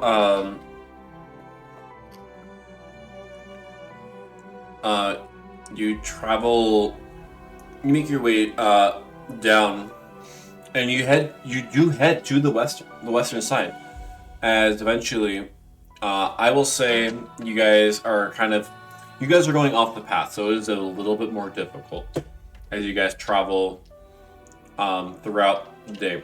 As Lucky was able to get here pretty quick, but for you guys, it's a bit more of a perilous trek. I need you guys to make another con save, and remember that Ada, you need to subtract 2 because of the. Oh no, poor Ada. Just reminding you of that, because I've been kind of bad at remembering to do that. So is the con save just for the difficult travel? It is just for the cold. DC is going to remain 12. I did switch out for a create bonfire cantrip if we need to make a fire. Also, it's not advantaged, by the way. Oh, there we go. Yeah, Wait, if Ada's con saves for some reason just always roll as advantage. Like, so let's see. But you got it either way. Doesn't matter. So it's minus my advantage and -2? Well, it's just -2 from the 17, so you got 15. You're fine. Okay. Yep. So you got 15. You're fine. So you will not gain another level of exhaustion. Okay.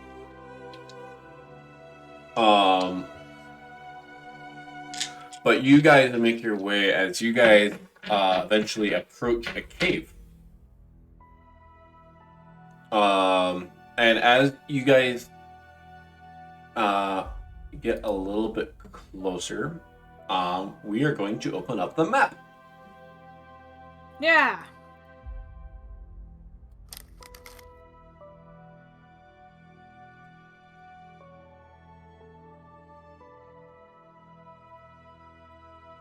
And for some reason on my end it's super blurry, but that's fine. It's not blurry for me. I think it seems There we fine. go. Oh, there we go.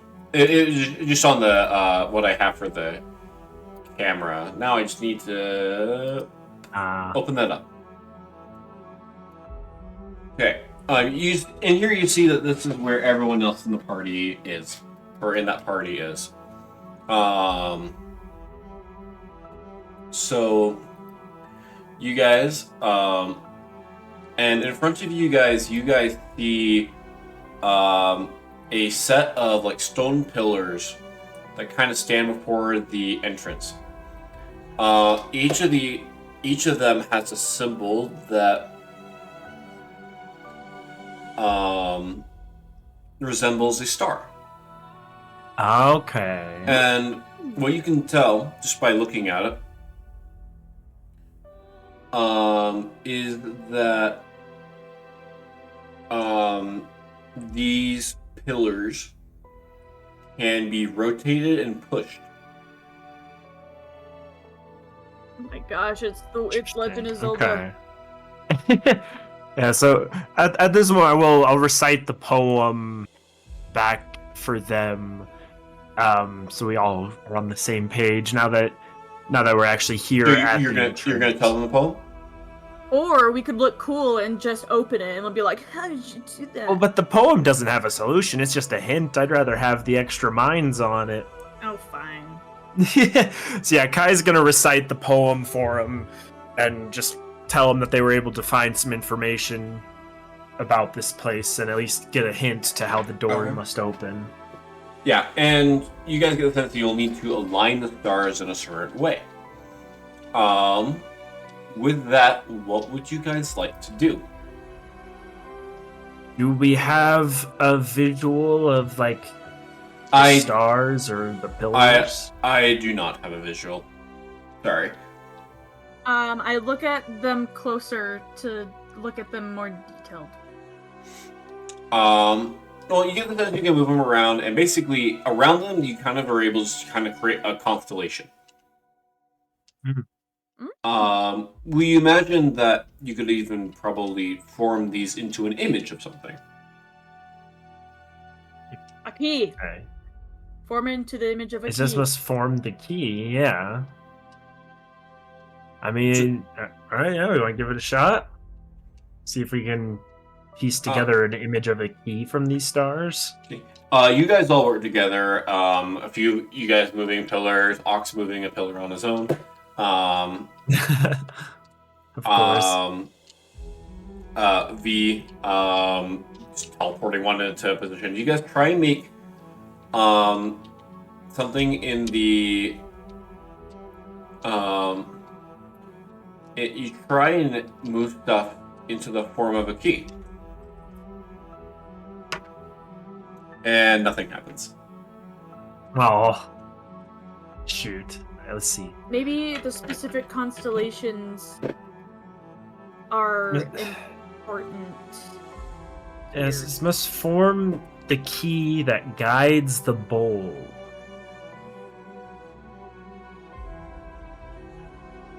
Wait, the bull. There's the bull constellation. Hold on. The Oh, Probably bowl? find that in. What? There is the bowl. Oh, the bowl? There are like the star not- signs. It's meant to be, yeah, it's the key that guides the bold.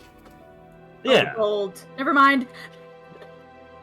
I'm just like, an ox is bold. An ox is bold, yes. That's what I thought you were going for there, Ada. Oh.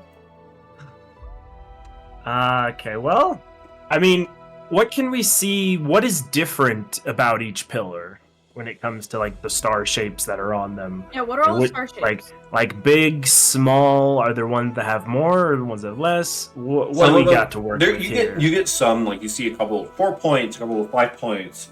You see one with 8 points.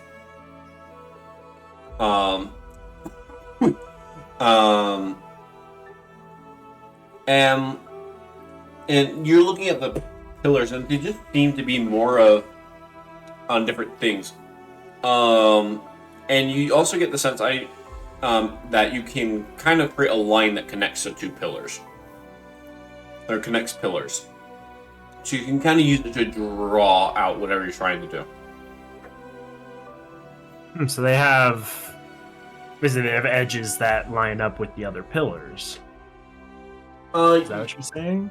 Basically, it's not quite an edge that lines up with the other pillars, but it's like something that you can create basically with a line of light, like a little laser.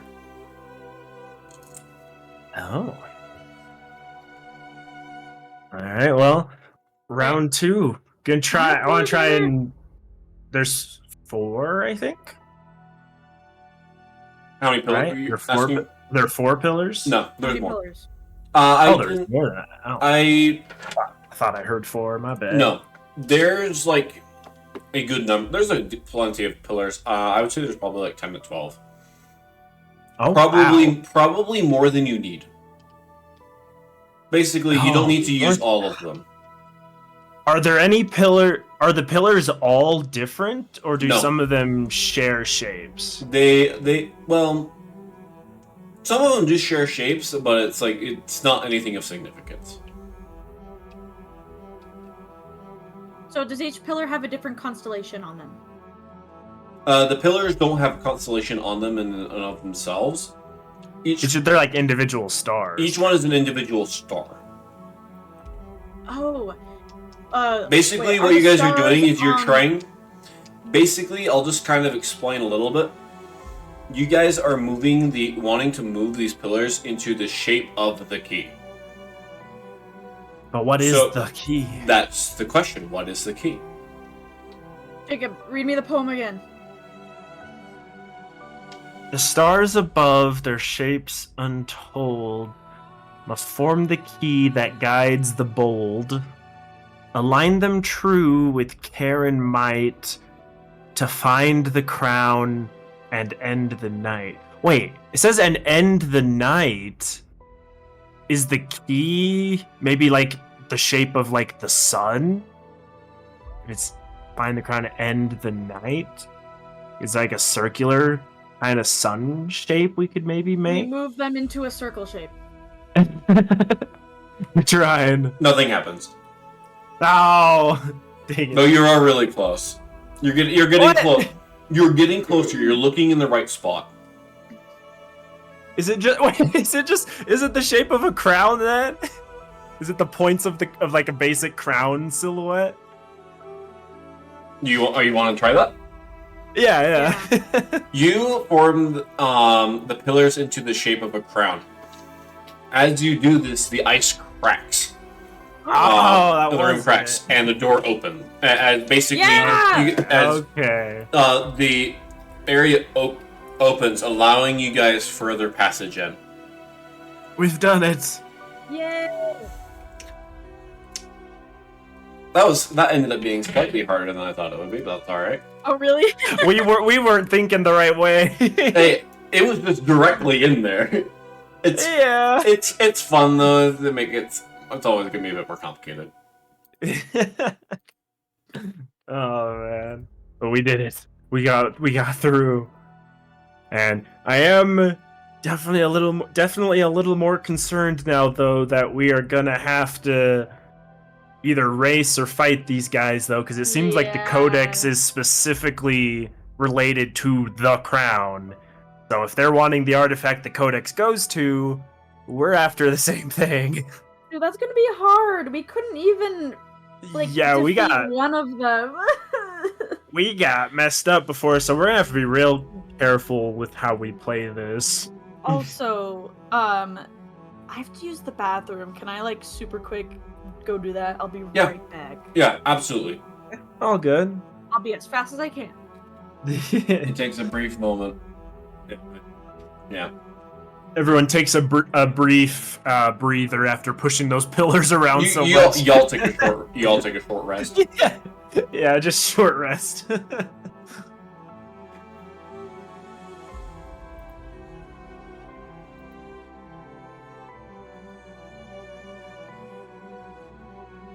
I mean, you guys can absolutely do that. I don't think it benefits either of you guys. You guys haven't used any resources. Yeah, no, we're fine. We just some flavor while we wait for Ada. Yep. Lucky turns to you. It's like, that was quite handy. So crown. Huh? So it's interesting. I wouldn't have thought that just to do a crown. Yeah, I would have expected something more with the Codex itself.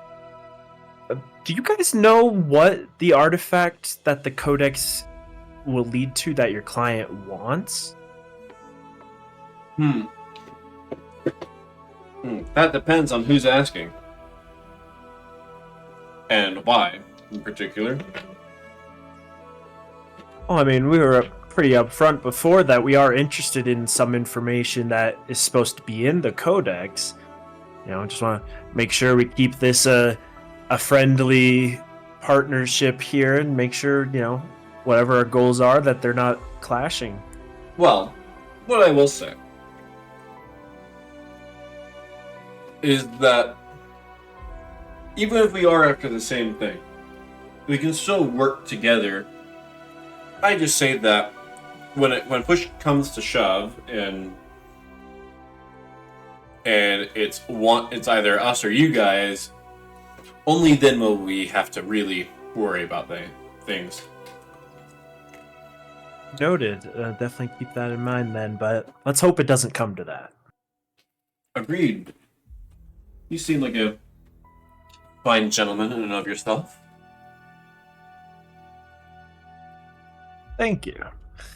Yeah, I think, well, yeah, that's a worry for another time.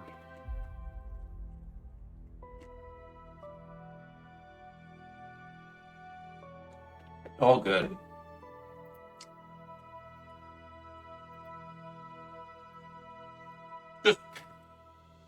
Yeah. Yeah, I definitely don't want to send Ox after you. No, I think he's taken a liking to you. Yes, well, it was definitely quite the scare the first time around, but...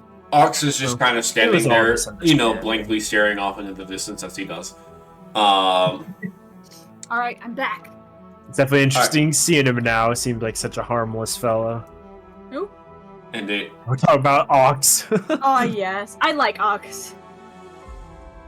Well, you guys all continue in. Into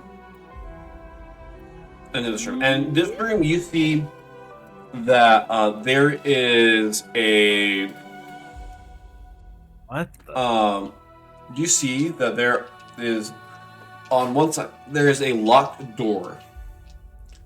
That is kind of preventing you guys from forward. But within here, you see that there is kind of a little hallway that dips into the water.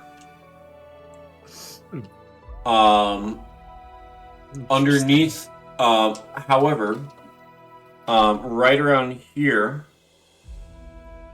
you see that there is a wall. Okay.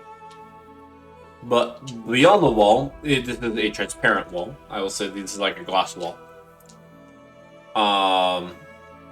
But for reasons we're going to say it's not glass and something a bit more durable. Okay. But you see that there are two wizard statues. Or like robed statues. Each one holding a star in their like cupped hands.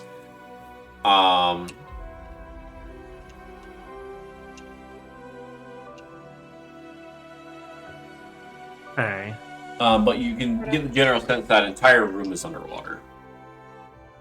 Oh, the entire room. So there's no airspace in there? There's no air. Kai, just go. Well, yeah, that's what I wanted. I didn't realize it was entirely underwater. All underwater. Yeah.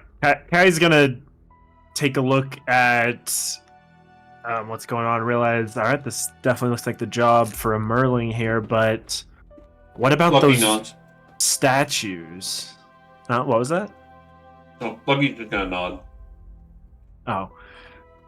But I am a little worried about those statues. I'm not quite sure what would need to be done there. They seem to be wielding stars. I wonder. He turns and looks at. Sorry, I haven't even said the name yet. It's wait, Adelaide? Adelaide? No, it's not Adelaide.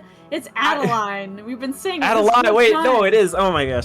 I'll be honest. I've been avoiding saying the name because I keep forgetting how to pronounce it properly, even when you guys have mentioned the names. I've just been avoiding saying it. Adeline. Adeline. Just remember, it's just add a line. Yeah, like someone's trying to teach you how to draw, and they're like, okay, now add a line right there. Yeah, okay. Right there. Okay. Yeah, Kai's gonna look at Adeline and ask, "Can I borrow your wand?" She doesn't have a wand. Or wait, no, she has the star. Will your star go with me in there? It will not work. Just gonna tell you right there, no, that will not work. Wait, I have a question. So what's up? This glass wall, if that whole room's underwater, is it kind of like we're looking into like an aquarium almost? To an extent, you are still looking down into it as well, but the whole room is underwater. Interesting. Okay. So when Kai goes in there, we should be able to see him. You guys will be able to see him, but you will not be able to hear him. Oh boy. All right, well. There's an air pocket in there. Oh well. Huh?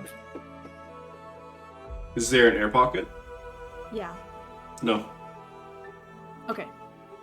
All right, well, I guess before we spend too much time just talking in circles, gonna go investigate and see what the deal is in here. Yeah, and he's just gonna dive in and go right on through. Wait, I have a question. All right, what's up? If Kai is currently under the effects of his breathing potion, does that make it just so he can breathe on both land and water while drinking it? Yeah, yes. It's not a one or the other. Okay. That was the original issue. When he's in the water, does the time stop, or does it keep going for like the? No, it wouldn't stop. It wouldn't stop. It just keeps going. Duration. Yeah, the duration keeps going. Okay. All right. What can I see in here?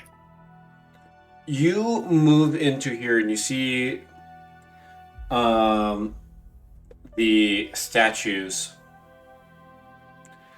And as you kind of step in, kind of like looking between the statues, addressing them, you see as a circle of light is going to appear beneath you as you are. I need you to make, as you are going to be under the effects of Zone of Truth.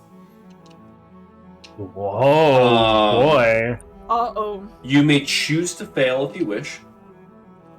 Or you can try to fight against it. If you do, they will know whether or not you try and resist it. I mean, yeah, Kai's definitely going to try and resist. There's no way he's going willingly with that. Okay, roll, I believe it's a wisdom save.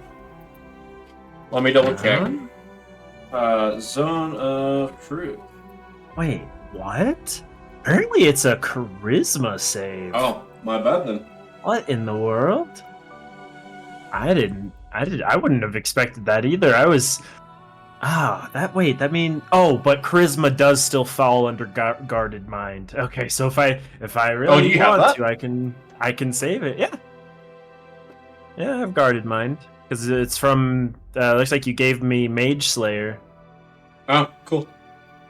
So I can, if I need to, I can save it. So let's roll that. Hey, yo. Ooh, that's an 18. Okay, that will succeed. Oh. Kai's gonna like freeze up for a second and then just kind of shake it off.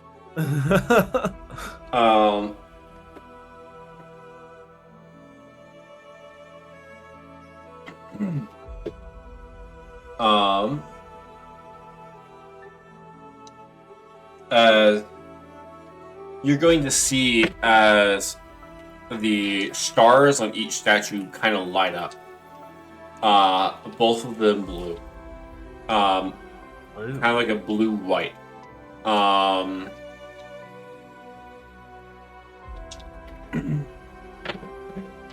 And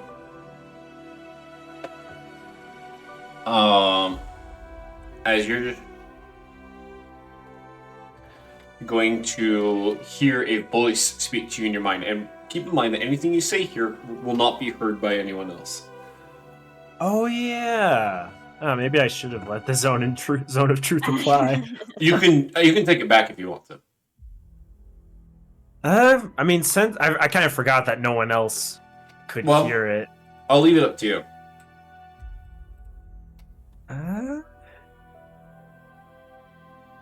No, I think Kai would still resist it. Yeah. Okay. And you're going to hear a voice in your mind. Who goes there, child of the sea?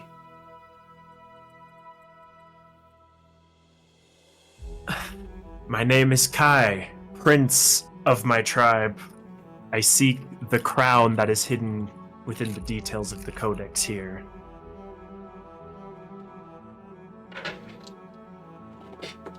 You're going to see as the statues are going to pause for a moment.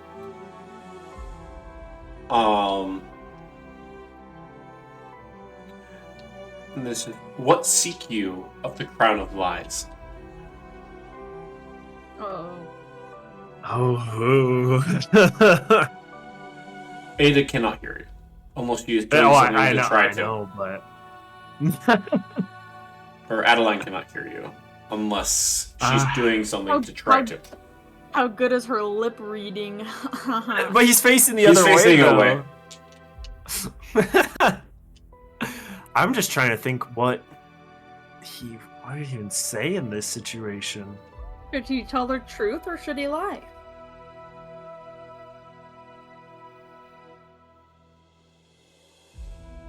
Let's see.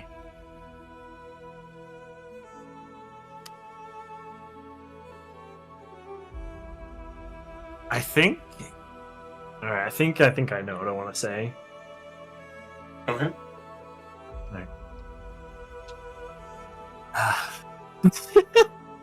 I'm like weirdly nervous all of a sudden with this dramatic solo moment.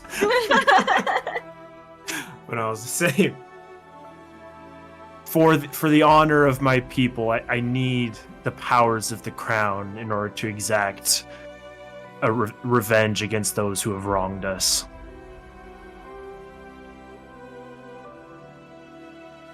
And what of the others you bring with you?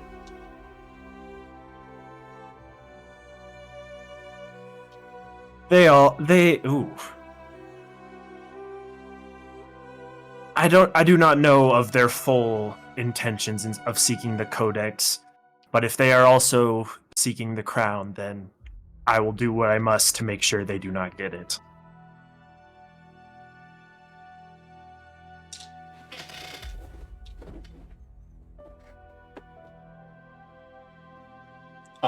They are going.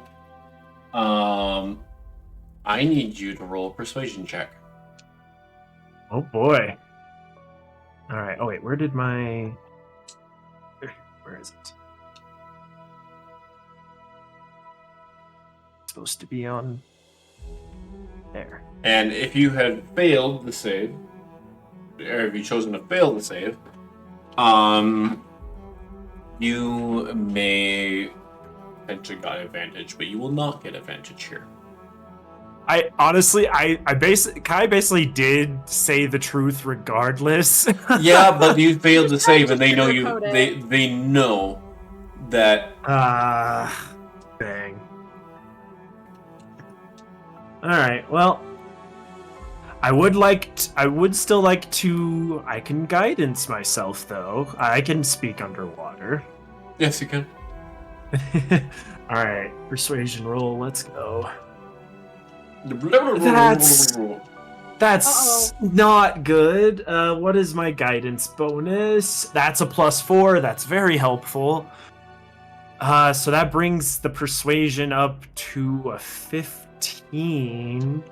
Wait. I had something else. Wait a second. Didn't I have... Ada, because she can see this, could use her portent and use the 9.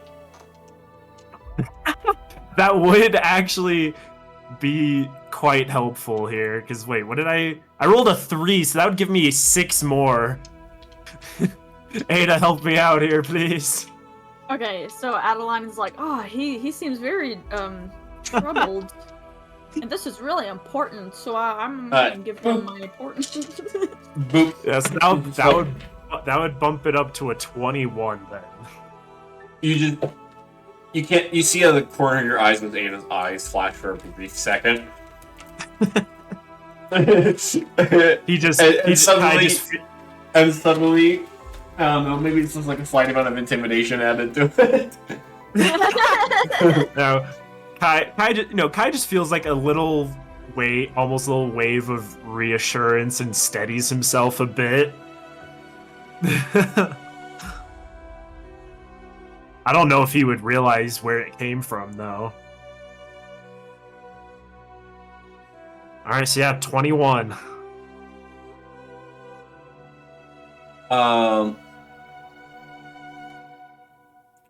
You are going... you see as the door over here unlocks. Aha! And you're just gonna hear the voice in your mind. May a child of the sea be the one to reclaim the crown. Oh. I will do my best. And he's just gonna whoosh, swim him back on out. Hey Kai, what happened? Huh? Quite complicated. I'll fill you in another time, but just know I was able to get the door open. And awesome, good job. Yeah, High we five. can move ahead now. High five. Whoosh. Yeah. It looks like they're like punching each other. Just pow, pow, pow. Oh, this looks like a sketchy hallway that's full of arrows. Oh no! Give me a brief moment, because I forgot to grab a thing, but it's fine. And this would be a great time to have acrobatics, it looks like.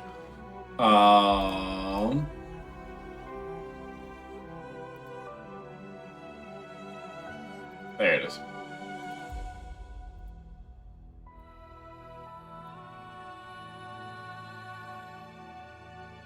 Oh, you know what?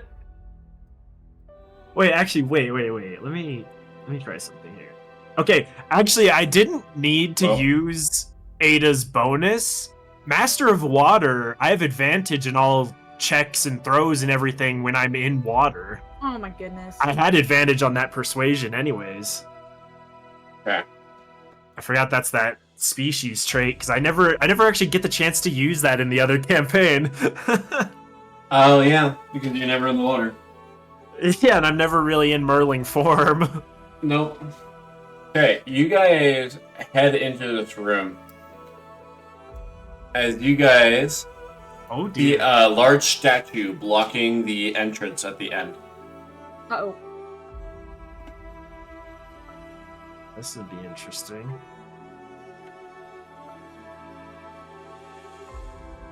You know, it's kind of funny considering how big the token of Ox is. And I have to wonder to myself, how on earth does he get through here? But he does somehow.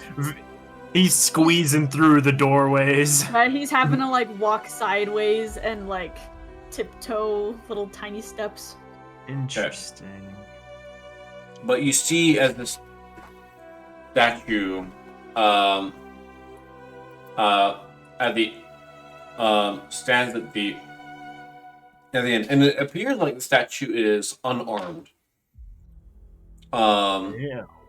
What do you guys do? Let me take a look at my spells real quick. I mean, I technically have like detect magic, but clearly that's some kind of magical statue, so I don't think I need that. Could I do an investigation check, or would that be something else? You can do perception check. Perception. Okay, I'll do that. Or Arcana. Oh. 31.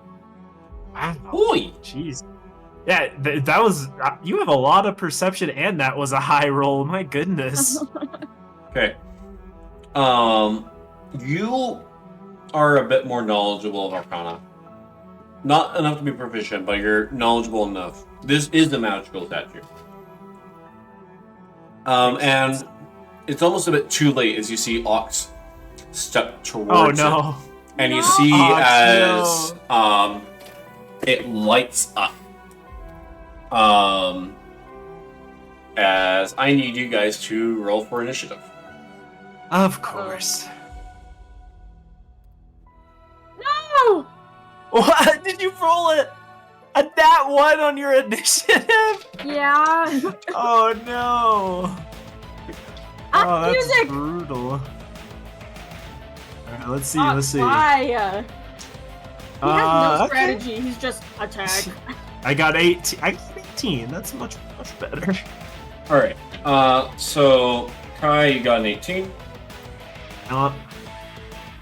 Wait, what was the advantage I got at the very beginning for doing the recap? That was the Hero Inspiration, and you get to add a d6 when you reroll. Well, you get to roll again and add a d6, yeah. Okay.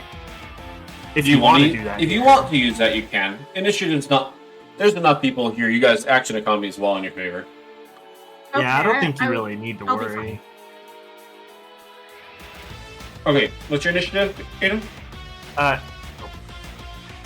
What? rolled a 1, but I got 6 because I have the +5. Okay. Okay, let's roll for all of the other guys. Oh boy.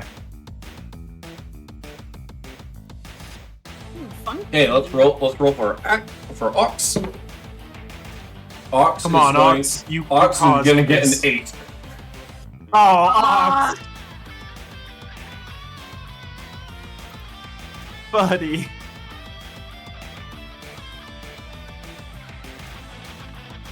Alright, so Lane is going to get an 11.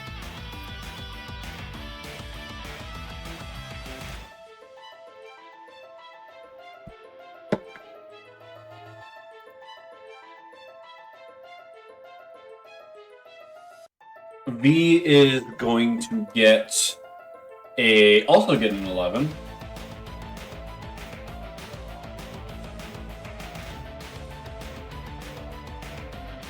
Man, everyone's slow in here.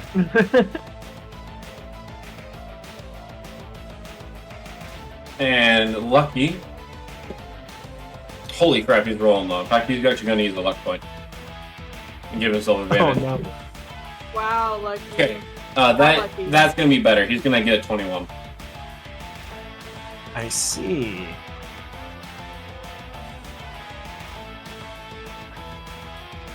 Okay. And now we are going to roll for the golem.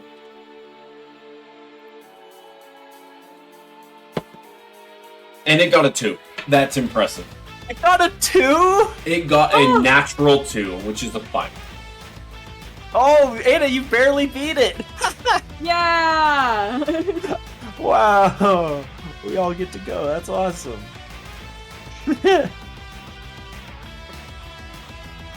And I just gotta make sure its HP is accurate, because this is not data.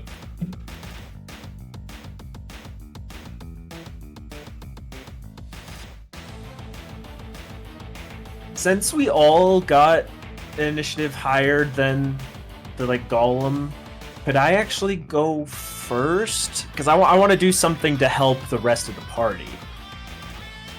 Sure. I will say Lucky has an alert and can swap you. I also have that, so we could have swapped anyways. Alright, cool. We'll do that. Alright, then in that case, just because it's fun, I haven't done many spells actually. I'm gonna cast, let's see. Yeah. Let's say, yeah. Okay. What you doing? I'm gonna cast Fairy Fire on this towards the space where this golem is. Okay. And so you need to make a It dex has save? to make, dex save 15. If it fails, then we'll have advantage on attacking it. Oh, great. Alright, and it is going to succeed. Oh, wait, With- Ada! Wait. Give it- Actually, wait a minute. Wait a minute. Oh, that's exactly a 15. That's funny. Oh. But wait, you want to have Ada use her portent? And then make it a 2? Well, I was gonna ask, could she use the 9 now here, since I actually did have advantage already on that persuasion? No. Oh, actually, if she wanted to. Adeline, would you like to do that? Yeah. Okay. So that'll make it a 9, which will cause it to fail. Oh, Means it heck got yeah. an 8 It has a -1. to dex, yeah? Ah, dang it! It still So got you- the you- 15 yeah. before. That's You'll see is it'll be encompassed in a little flame, allowing everyone to see and hit it clearly. Yeah, it has a nice glowy outline now. All right, let's see. Bonus action. What can I do? Let's see. I feel like using one of my poisons here would be a waste. Dash this hide, rage. Okay. Yeah, okay. I guess I have 3 uses of it, so I guess I'll just enter rage here Okay. as my bonus action. Sounds great. And that'll be all for me. Alright, you want to move anywhere or no? Just stay where you are. I'll move up right behind. Okay. I'll have him take the lead here. Alright, sounds good.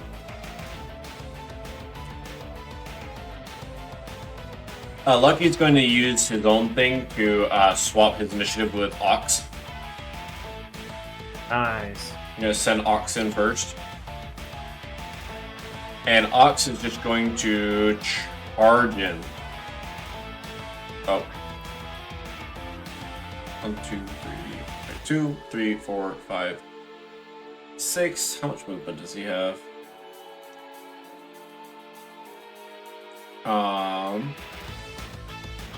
Because I realize I might need this. Oh wait, no, I do have the step block. So.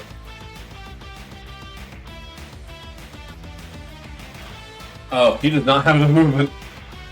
Oh no! Even for how big he is? No. Well, that doesn't. Yeah. Well, he's Oh, close dear. enough. He's going to try and hit it with a thunder wave. Oh, that works. And that's gonna save with a natural 20. Oh, jeez. But it will take 4 points of thunder damage, I think. Yep.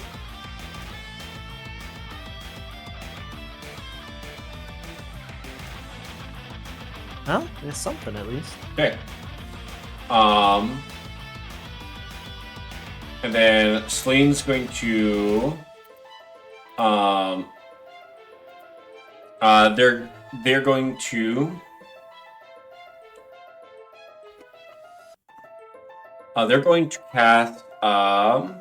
cast Magic Missile. As they're going to send a whole bunch about 3 darts at the golem. Each of them is going to deal 4 points of damage, and they're going to deal 12 points of force damage to the golem.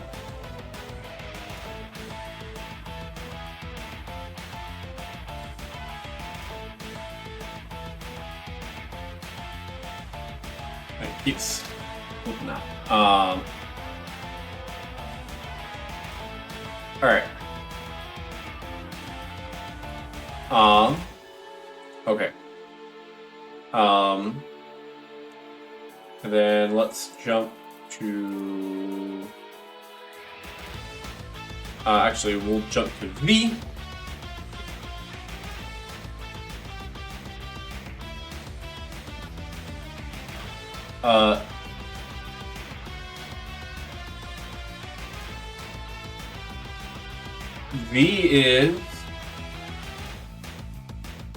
V is actually going to use a little thing. She's going to use her blinding flash ability. Okay. And she'll just kind of do it where she can see and not get Ox in the crossfire. I'm gonna have them roll a con save.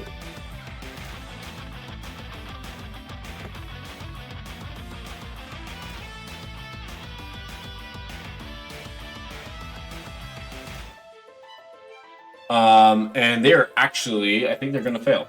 Just barely. As they're going to take some radiant damage.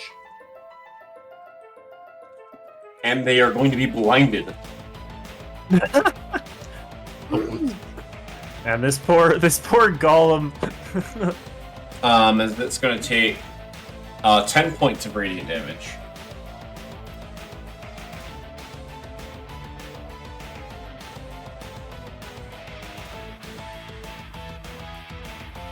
And it now has the blinded condition.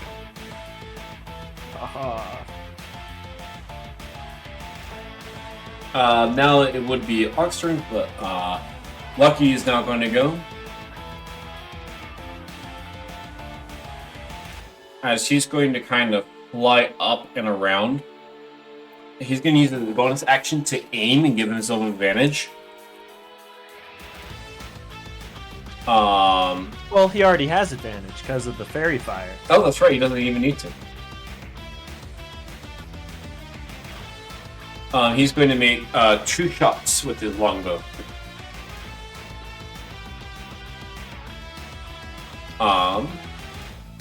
And I'll roll with advantage.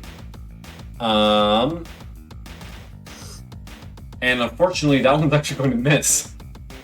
Oh, jeez. Because it just did not roll well. And that's better with a natural 19. That will hit. I would hope so. He's going to do that and get a sneak attack. He's going to get a sneak attack in. Because he's a rogue. And he is going to deal 12 points of slashing damage. Very nice. It is now Adeline's turn. Could I cast detect thoughts on the golem. Oh. You can do that. That's not really a combat spell. I'll just let you know that. Yeah, I just. Does it say anything about constructs being immune to that, or no? Wait, Ada, that's a level 2 spell slot. I don't think you want to be using that here. She is up to level 4.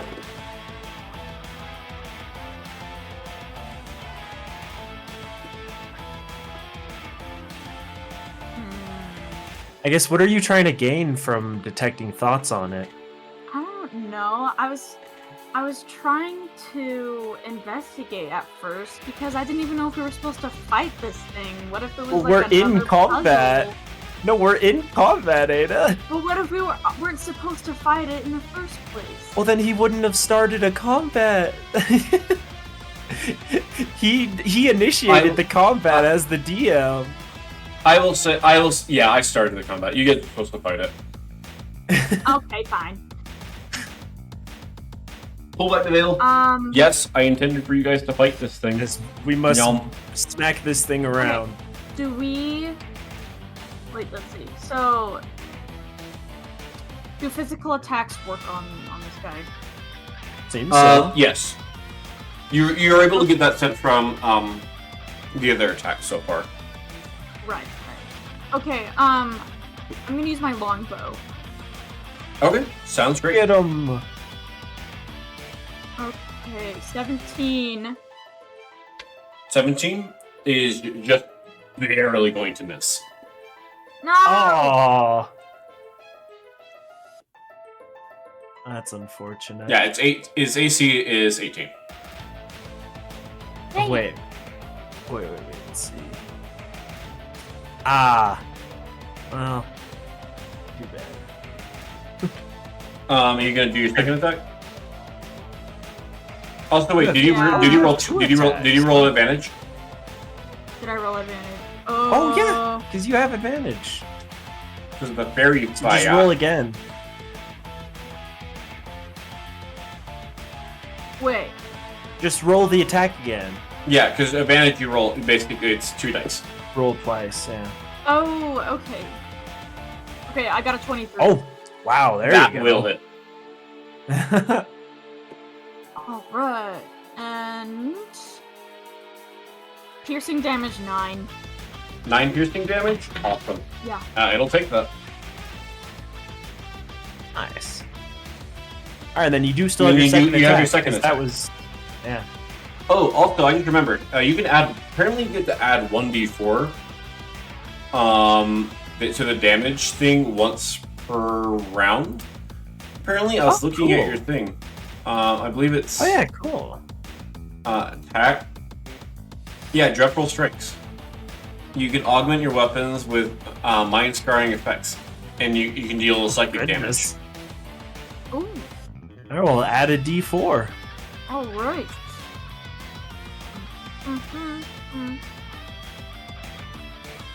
Oh. One. Well, you know what? It doesn't even matter because it's actually immune to psychic damage.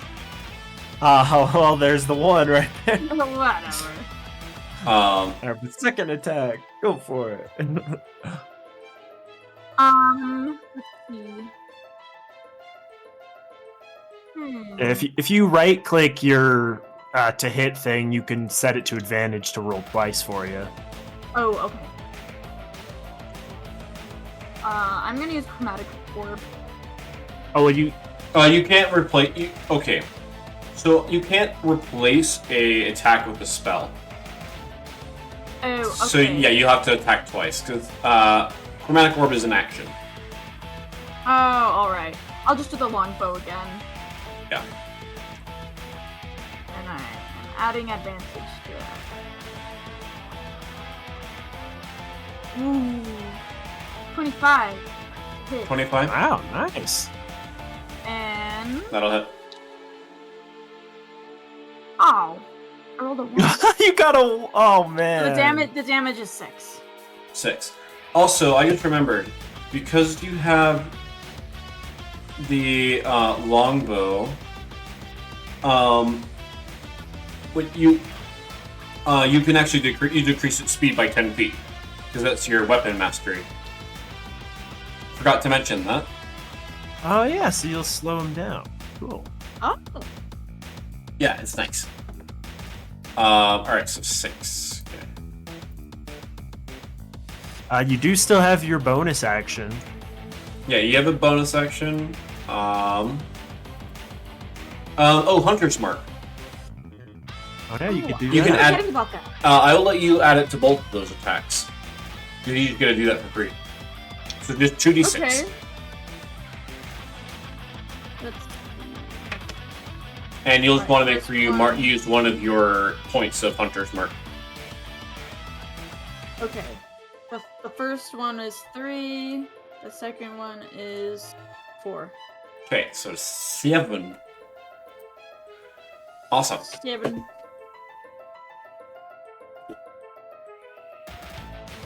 Alright. Alright, sounds great. Alright, it is now the golem's turn. After all that, it finally gets to do something. Well, the fun thing about it is blinded. Yeah. And slowed. This poor golem is just getting blasted. It is going to fire, Oh dear. Actually, I'm curious. Okay. Surprisingly enough, it does not need sight to do this, which is funny, but awesome. What? As it is going to cast slow on all of you. I need you guys to make a wisdom save.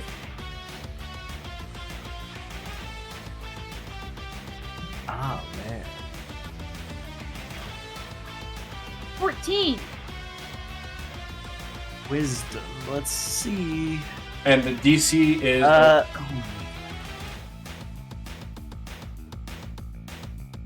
What's the DC? DC is 17. Good question. Oh, geez. Well, we failed. No!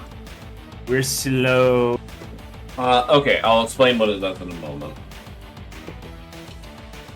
Oh, Okay. that's a. Lucky That's is pretty going. nasty, Lucky is going to actually. fail.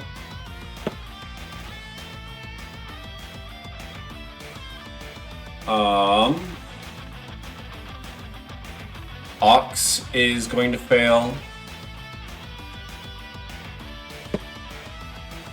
V is going to fail. Oh wait, no, not V. Celine is going to fail.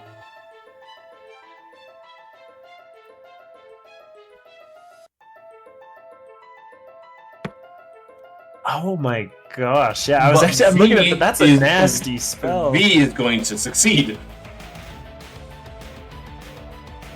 Okay. So, yeah. Basically, everyone's going to take a -2 penalty to their AC and Dex saves. You can't take reactions on its turn. You can choose to take either an action or a bonus action, not both. And it can only make one. You only make one attack if you make the attack action. If you cast a spell with a somatic component, there's a 25% chance the spell fails. Oh, because you're so slow, you can't move your arms fast enough. That's brutal. Okay. Alrighty. Is this? Is this just? Oh, we're Yeah. just affected. Wait, it is concentration though, so it can be broken. Yep. Ox is going to slowly, like in slow motion. Also, it's actually going to move up and try and kind of get closer between it. Ox in slow dear. motion is going to try and like swing after it. I missed it. Trying to get an Oh, opportunity no. attack, but it's going to fail because they can't take reactions. Yeah, that's funny. He's going to. Oh wait, is he disadvantaged? I forget. The golem? I'm checking. Oh no, He is there's no blinded. disadvantage on. Wait. Okay. Really? Surprising. All right. Let me see what the attack is. Wait, no, blinded should give disadvantage unless that's changed in the new. Well, he's not making an attack. That's all. That's his turn. Oh. I'm talking about Ox. Oh, my bad. Oh, Ox could use a heavy crossbow. Lol. He's gonna come in with a thundering great club, and he is barely going to miss with the 17. With advantage. What? Oh, did he roll with the advantage? That I fairy forgot about fire that. keeps going. One moment. Roll that. It lasts for a minute unless I lose concentration. That hits. Yes. Yay! He's gonna come in with the truck. You hear a loud bang as he's going to deal a hefty amount of damage. He's going to deal 12 points of bludgeoning damage, and then 11 points of thunder damage. So I just got to do 12, 11.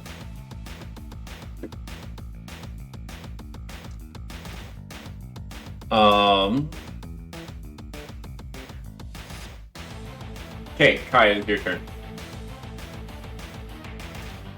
Alright, what do I even want to do here? Stay away from me. I can't use the lightning arrow because there's two of our allies are in range of the golem. I mean, this doesn't really have to change much for you outside of the lower AC. Huh? This doesn't have to change much for you outside of the lower AC.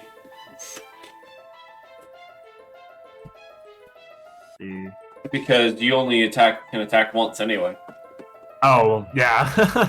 Although there's the bonus action I don't get to use, but I don't think I even have anything really that my bonus action would go to. So yeah, this slow doesn't actually affect me that much. I guess I'll just throw my trident at him. Okay. I think that's all I can. I don't want to use the lightning arrow, so I think that's all I can really do. Roll the hit. Yeah. Oh, yeah. Oh, 27. Wow. Nice. It was almost and you get to add your sneak attack damage to this as well. Yes. Okay. So 6 sneak attack damage, and then the base damage is... That's going to be 14. Max roll there. Nice. So 20 It'll damage. be 20 in total. Yeah. Wow. Nice.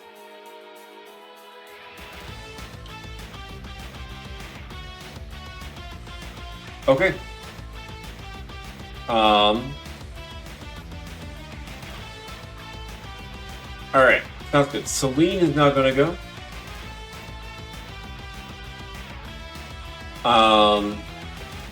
And she's going to cast a magic missile again.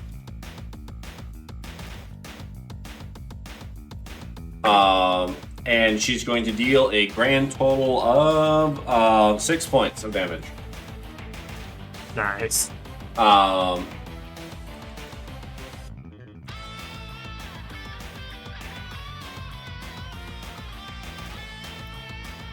Okay. V is going to come in, and V is not affected by the slow spell. Oh, speaking of, I'm supposed to be rolling concentration for all those hits. Oh yeah, and I have the Mage Slayer that gives them disadvantage. Oh, well then. Oh, that's in that one right away. Perfect. Okay, which means that for everyone else, the spell drops. Ah, heck yeah. Yay. In that case, I'm actually gonna. Well, no, it'll work out. Okay. Well, V's gonna go, and they're going to use their multi-attack, as they're gonna make 2 attacks against them.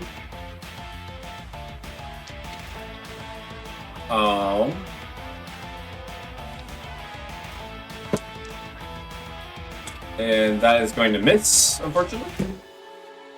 And that with the the second advantage? one. Yep, with the advantage, it misses double 8s. Dang it. But the second one will hit. And and they are going to take 13 points of bludgeoning damage. She's going to use a slam attack. Way to go.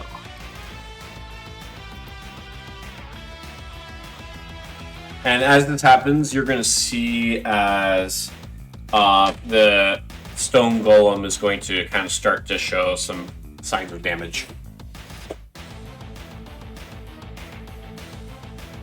Getting him. This golem doesn't stand a chance. Okay, and then alright, Lucky's gonna go now. And he's going to give it, he's going to use a bonus action to he's going to kind of disengage and back up. And he's going to make 2 attacks. The first one's going to miss horribly. He's going to use a luck point to reroll it. And this one will hit. So he's going to deal a pretty nice amount of damage. Oh, actually. There we go. And he's going to deal 11 points of slashing damage. Oh wait, no, 14. And he's gonna go for his second attack. And that is also going to hit. Just barely getting the AC. And that's going to be, oh, that's a good roll. That's going to be 20 points of damage. Wow. With the sneak attack.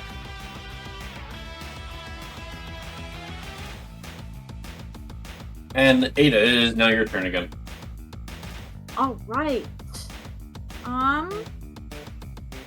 Let's see.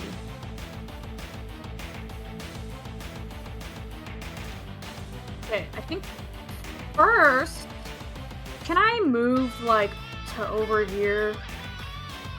Yeah, if you want to. Okay, I just want to stay far away from this guy. Fair enough. And I'm gonna use my longbow again. Okay. 20 to hit. 20 to hit. Also, I meant to have that there. 20 to hit will hit. 10 damage. 10 damage? Okay. Are you adding Hunter's Mark on that as well? Yeah.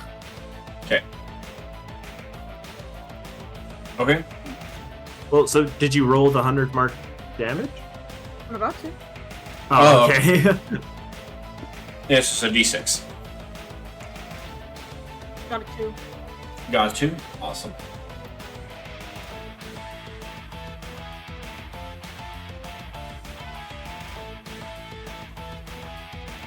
And second attack. Second attack. Let's go. Alright, let's go with... Another longbow. Yeah.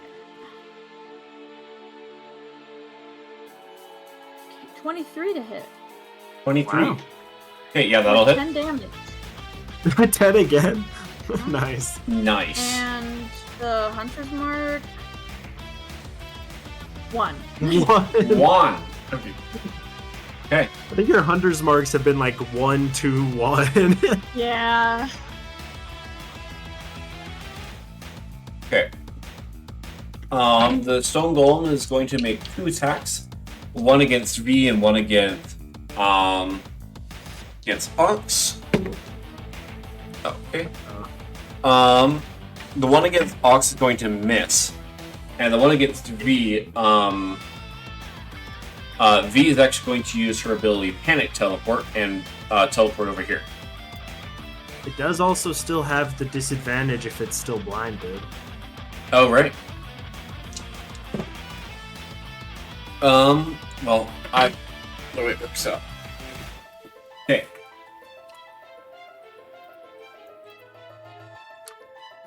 And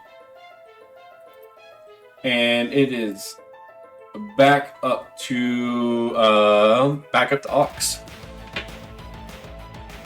who's going to roll the hit. That is a nat 19.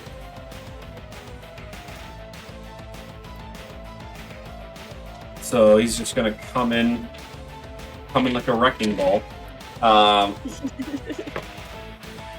And that's gonna be, let's see, that's gonna be 22 points. That's gonna be 22 points of damage for the first attack. Wow. And then let's go ahead and roll for the second attack. That is also going to hit, I think.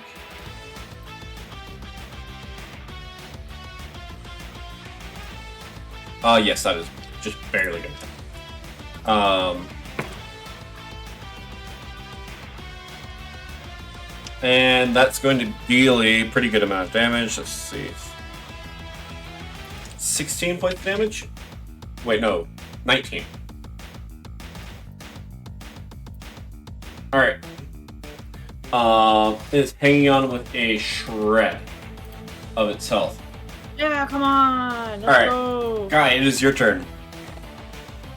Alright, let's do this again. Yeah.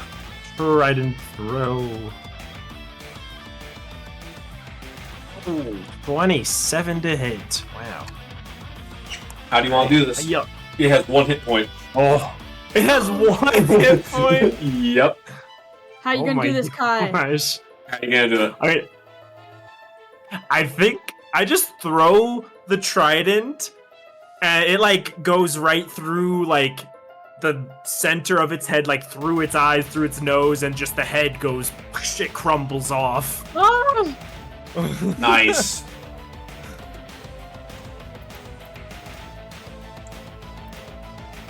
Alright.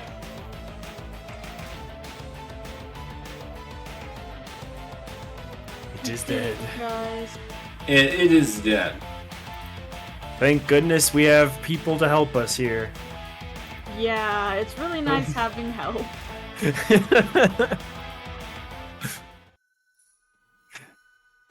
Yeah. Okay. Yeah, Kai's gonna be like, good fight. I'm glad to have you guys here with us.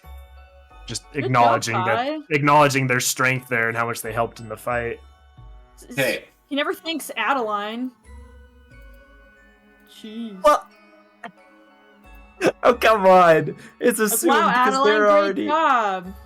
It's assumed because they're already traveling and working together. He's just like thanking these people that don't have to be here helping us. Whatever. Kai doesn't even realize that if he did say anything, he's just like, "Thank you, guys." Adeline kind of gives Kai this look like, well, okay. Oh no. Okay. You guys are able to move on. As you guys reach the last room, right up here. Boy. It's like I'm playing with Barbies again. What is this?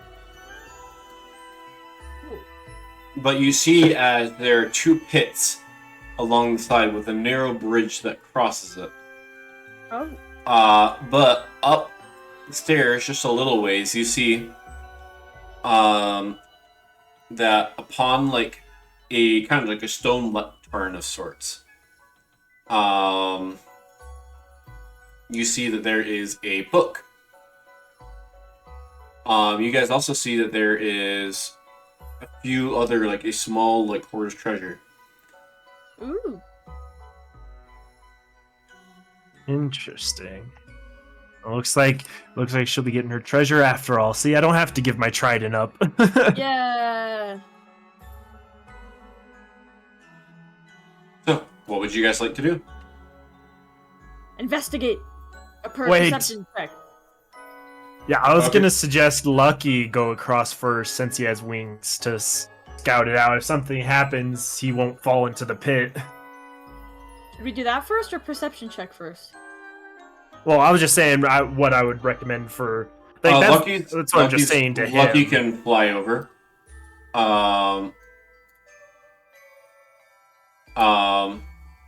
And he lands safely, kind of like right over here.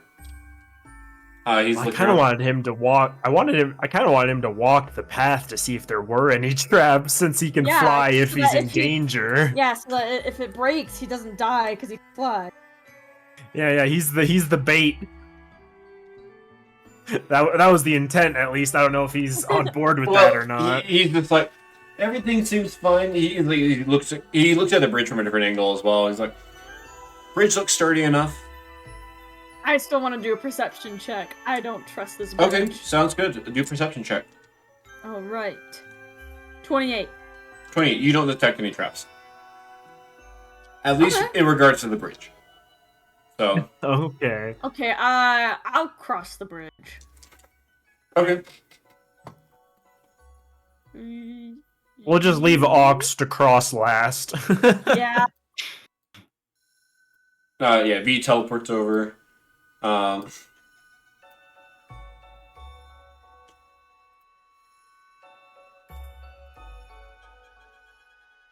Okay.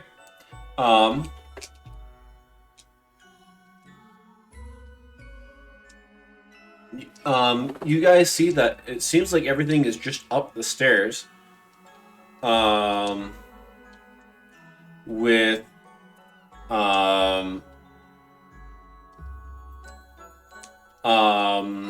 you see that there are these two like armored statues. Yeah, I'd like to investigate one of the statues. Okay. You see is these appear to be you look closer at them, and they appear to be Merlin statues. Oh. Kind of adorned in like well you can only imagine to be like an ancient Merlin armor. Interesting.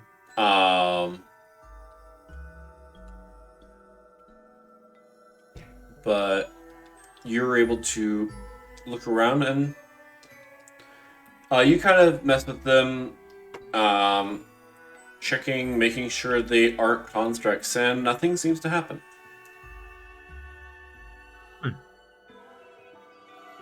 Very interesting. Could I cast, like, detect magic? Sure. I will say you can do that without using a spell slot if you're willing to cast it ritually, which will take about 10 minutes. Yeah, that seems fine. Okay.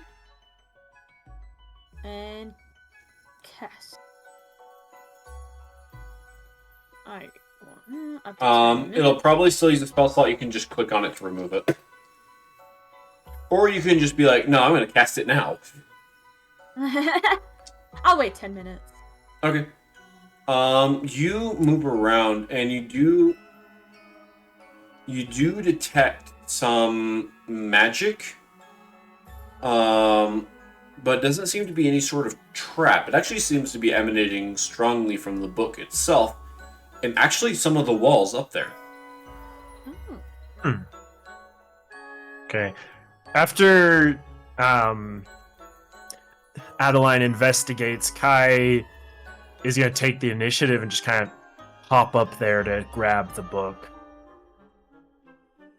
You jump up. Are you going around up the stairs or just climbing up? Well, it depends how tall is this. Oh, that's like 20 feet. Do I have a climbing speed? You I don't could. think I Do you have on the this athlete feet? speed. Do you have the I have athlete a feet? climbing speed. I am a feline. No, on this character sheet, I. Dude, why don't you just take the stairs? Why are you doing it the I hard wanted to way? just kind of go up because I thought it'd be fun. Yeah, never mind. All right, he'll just walk up. Okay. You see that there's a decent amount of gold up around here. Things like that. Heck yeah. And you see that the book is here and open. You take a close look at the text, though, and it appears to be nigh unreadable. Oh. As you look up around here, though, you do notice that in this general area, like you do see a few small things. You actually see in the treasure, there's a few things in there that you see that there is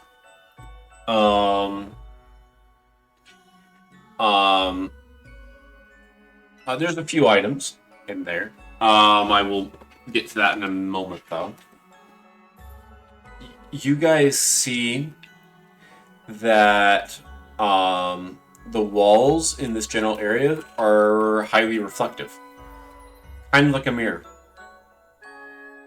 That's interesting. Adeline looks at her reflection and like fixes her hair or something.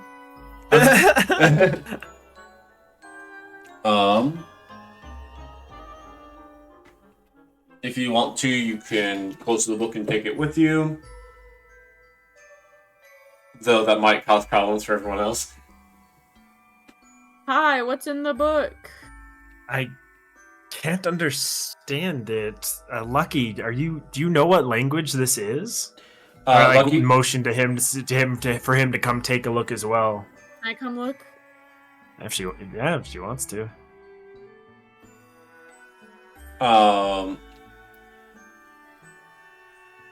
Everyone's just huddling around to take a look now.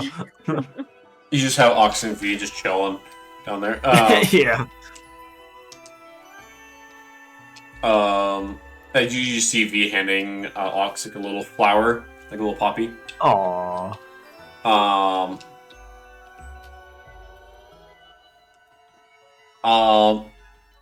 And you look, it's like, none of us, like, no, that's not a language I know.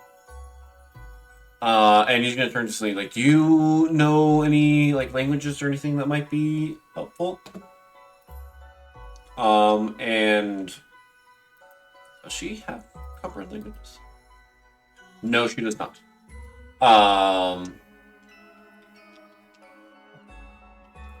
But you guys don't really have much in the way of tools. Yeah, you guys currently don't know what you need to do. Well, it looks like we'll have to regroup out of this place and see if we can't find a way to interpret this book. Seems like currently none of us have the means of reading it. It's not Endirian, is it? No. It's not language you can fully understand. And you imagine it might be an ancient language, or the text itself is encrypted. Which means that you might need to do a certain action in order for the text to become readable. I get what you're putting. I was just thinking, Kai is gonna suddenly like move his head up. That he just realized something and look around the room a little bit more. And then he's gonna try taking the book and like lifting it up and opening it up in front of the reflective wall. Oh. I was suddenly thinking about that right as Nex started giving us a little hint there. I was like, wait a second. As you do this, you are able to read the following message. Ah! Yeah, well done. Okay. We almost missed that. Are you reading this out loud? Or not at first. I want to read it for myself, and then if it feels okay to share, I will. But I do know that we might end up being at odds with these guys. I could just lie to them about what it said, and then like go all on his way and be like, "Hey, Adeline, actually, it said this." Well, that's why I'm wondering. I want. Kai wants to know what the message is before he potentially shares it with the others. Well, here's the thing. Like, what if they're like, "Oh, I want to see," and you're like, no. Like, what if they want to put it up to the mirror? Well, they might. I mean, has anyone? Well, I mean, I guess Okay. it depends. I might have to be deceptive to Okay. see what the message Well, is. let's see what the message is. Okay, this is the message in the Frozen Codex.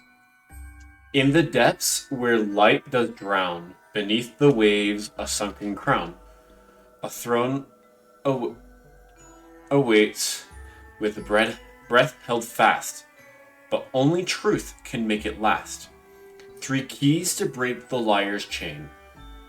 1 in sky, 1 in sea, 1 in flame. Oh dear. But take heed.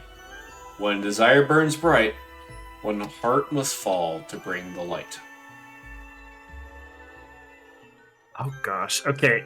I was trying to read that or write that down as you read it, but I did lose it there. Can I get that one more time? Okay.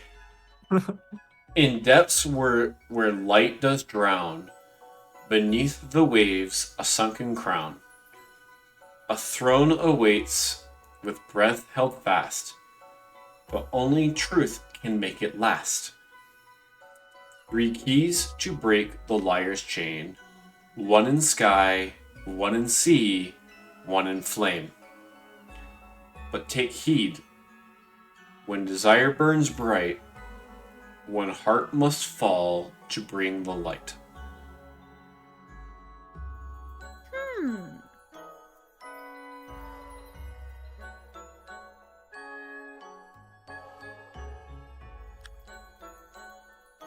Okay, I think I got it all. I think so. I was very focused. Okay. Okay. Ooh, interesting. Interesting. So, it sounds like we've still got quite the adventure ahead of us here.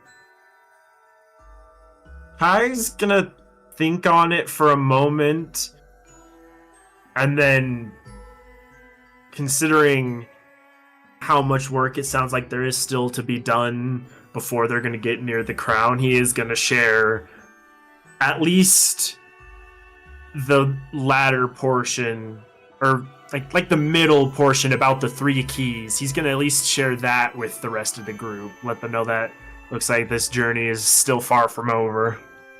So basically you're just going to say 3 keys to break the liar's chain, 1 in sky, 1 in sea, 1 in flame? Well, I'm just going to say, looks like there's 3 keys that need to be found if we're going to be able to retrieve the crown, which at this point, I assume that is what we're all going for, because that's the only message I see in this codex. Yeah, and you don't even know if the... Well... Huh? You don't even know fully if the sunken crown mentioned here is specifically the crown. That is true. It could just be another crown. However, I will say that the 3 keys to the liar's chain would potentially apply.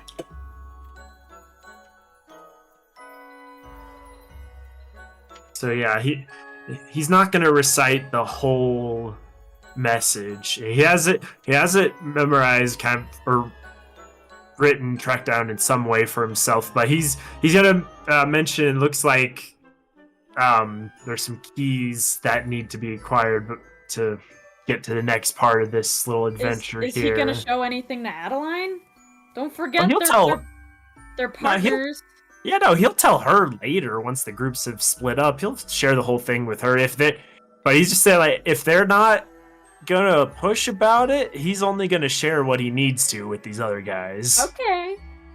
He's like, just kind of the idea. So basically, it's like 3 keys.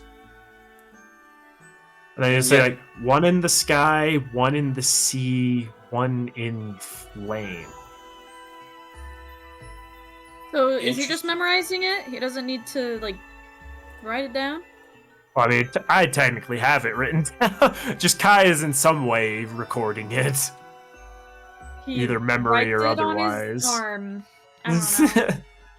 Adeline has paper, probably. I mean, just interesting. You say 3 keys. The 1 in sky, 1 in sea, 1 in flame. That's what it says. I wouldn't have the faintest idea where to start with that, though, besides maybe in the sea. That is kind of my whole thing. Interesting. If I had to guess, in the sky would be avian territory. That might be something that you'd be more familiar with. Yes, but the sky is quite vast. Does it say anything else?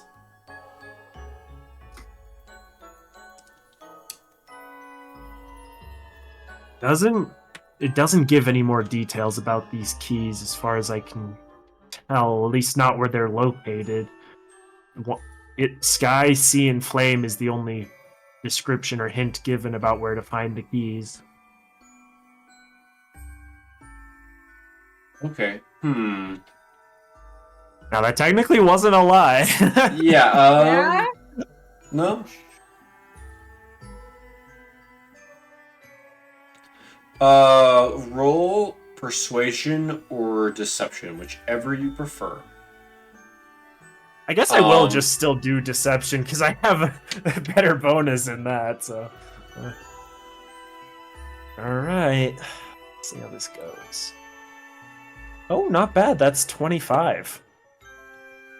And for him, insight is wisdom, right? Yes. Okay, he got a 19. Okay. So I was like, okay, I believe you. What of the Codex? What of it? What do we do with it? Well, is this book just this single message? Like, can we flip through it at all? Is there other stuff in it? Or is it just almost like a tablet kind of thing? It's more of a tablet. Interesting. But you can take the tablet. You can choose to take the tablet with you if you choose.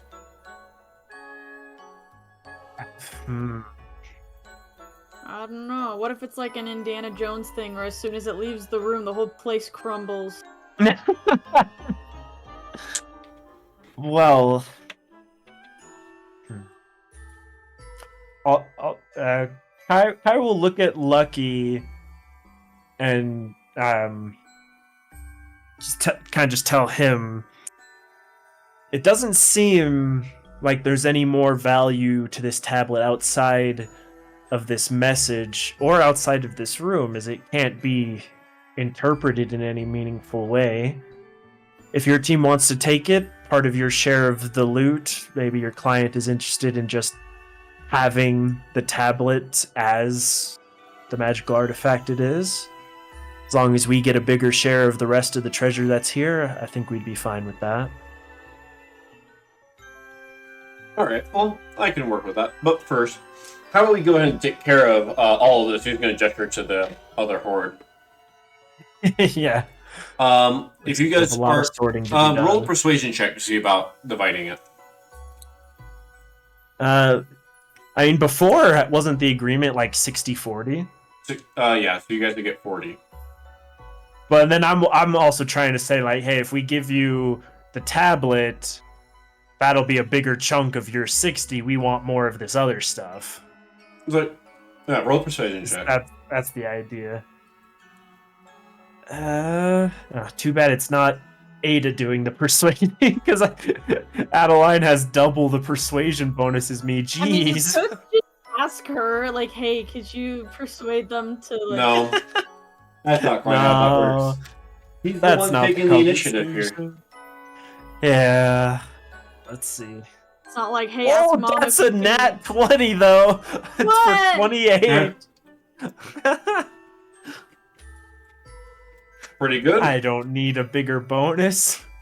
Okay. There you go. Sounds great to me. We'll split it 50-50. Okay. Hey, got a little bonus. So, you guys get the following treasure, and I'm going to type this out into Discord for you guys. just to kind of help make this as easy as for you guys as possible, there is a cloak of protection. There is a manual of gainful exercise. Wait, is this for both of us, or is there only one of each? Yeah, this is our shared. Well, this is our shared. There's treasure. one of each, so you guys get to choose. Right. Is it still a thing for this campaign that we can read the book together? I'm gonna say for this one, no. Ah, dang. Actually,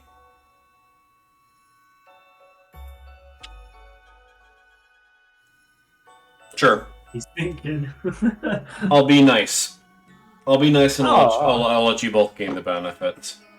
That way you guys don't. That way you guys don't have to fight over it. Just have to find the time to actually study it. There will be a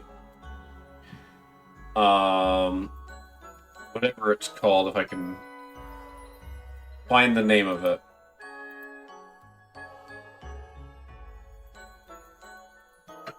There will be a Tome of Understanding.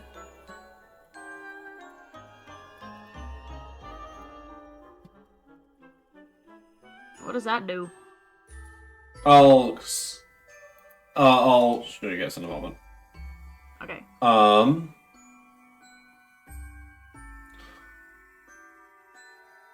There is a. I guess you guys can't use that. Never mind. You can't do that.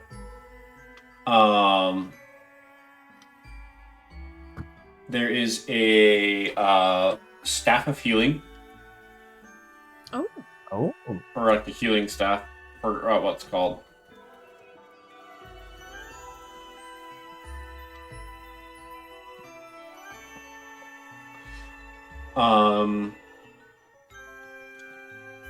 And then there is a potion of fire giant strength. Single-use potion? Yep. Yeah, of course. And then you guys can add 400 gold pieces, and you guys can split that if you want to. 400?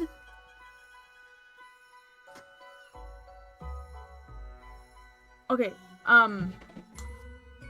let's just split it. Okay, I'll take 200, you take 200. Is that alright, Jacob? Wait, what? Oh, the gold? Yeah. We're splitting we can split it. it. We both get 200. Oh, that's awesome. That like way more pays for the stuff I bought earlier. That's true. Yep. Okay.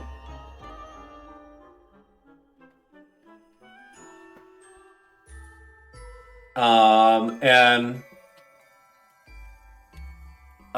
you guys grab what you want and you begin making your way out. Ox and V kind of come up to come help.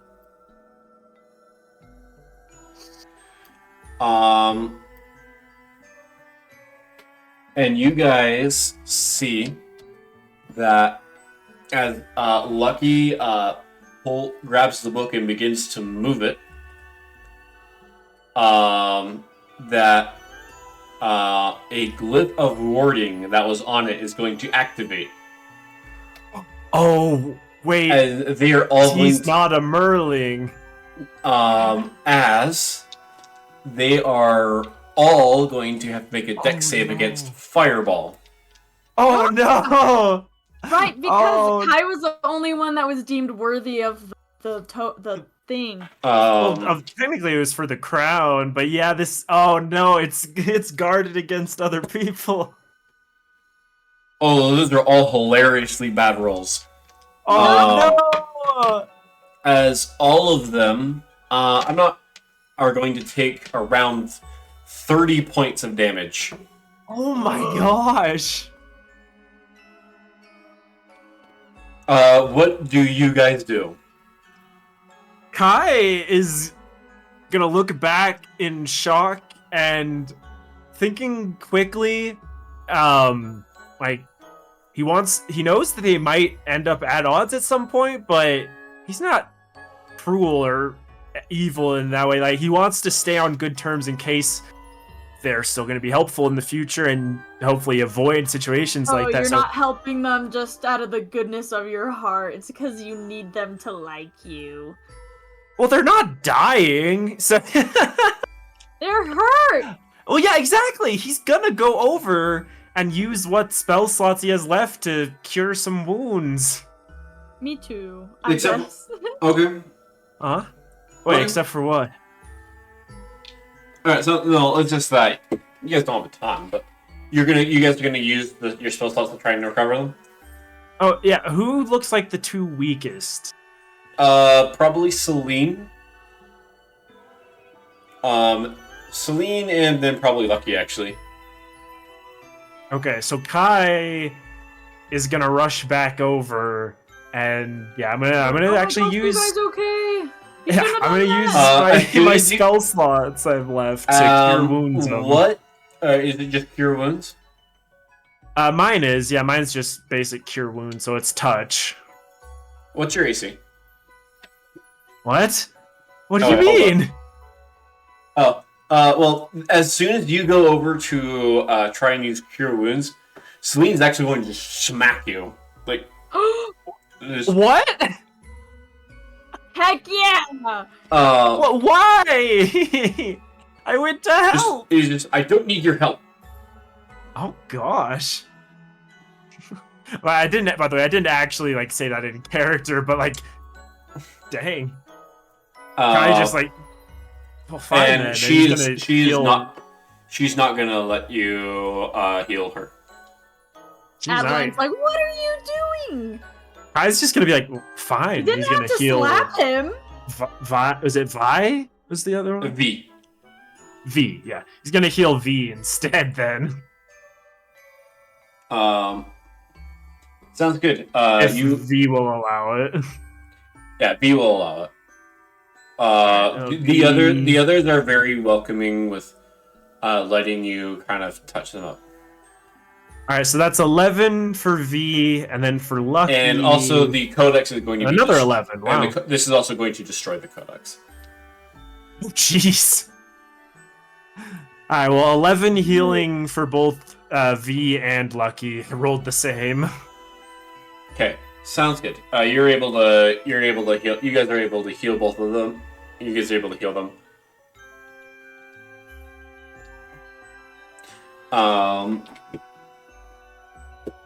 It's like, wait, Ada, are you wanting to do any additional healing? I should have thought about trying to move that. That probably was a bad idea. I appreciate the healing. Sorry, did Kai fully heal them? No, not fully. But I mean, they're in better shape. But I mean, Ox didn't get any healing. You could put one healing his way. Okay. Go the big lug.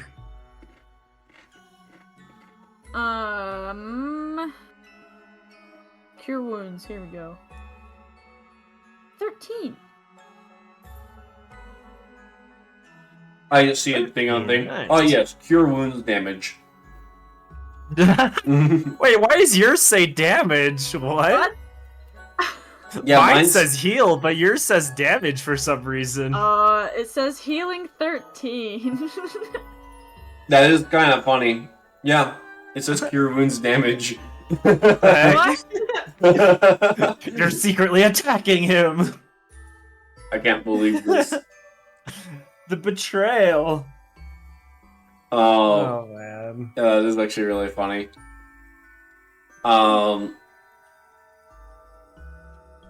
But yes, they all get a little bit better. They're not quite as singed. Yeah, Celine just kind of gives you guys a glare. Well, I didn't do anything. Why is she glaring at me?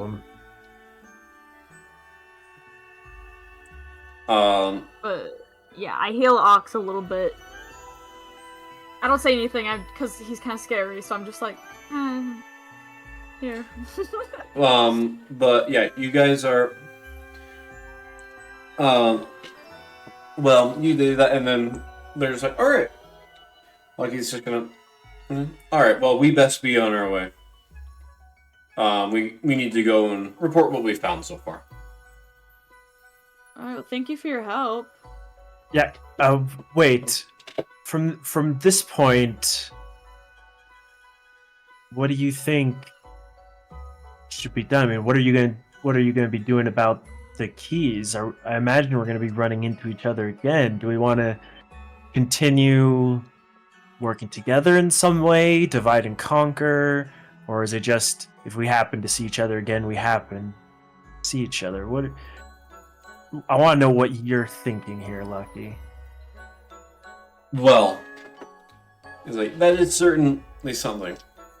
If we are indeed all after the same thing, then I can't exactly consider you an ally. As we have been paid quite well. But I'm not against working together, so. You're going to see as Celine immediately scoffs. But, and just gonna mutter something under her breath. But, Could I do, like, perception to see if I hear what she says? Yeah, I'll let you guys do that. Heck yeah. 18. Now I have to roll a sleight of hand. Sleight of hand. Not very high. Sleight of speech. You're going to get the very sense of just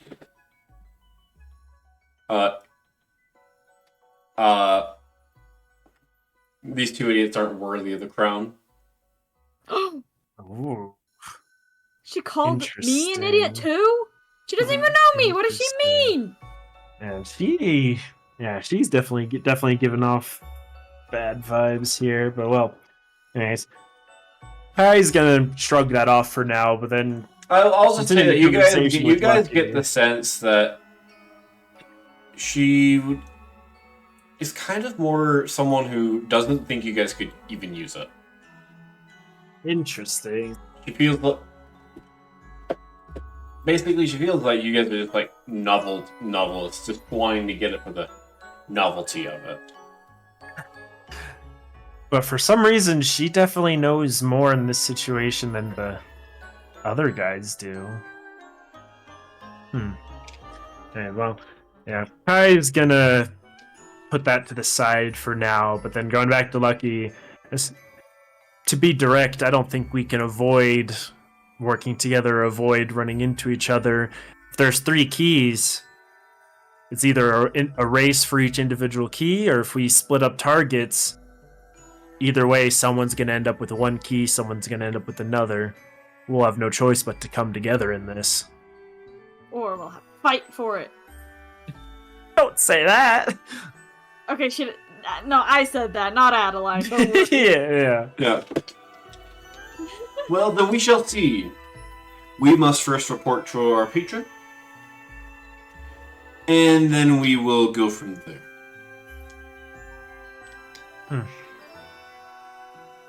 Alright. Wow.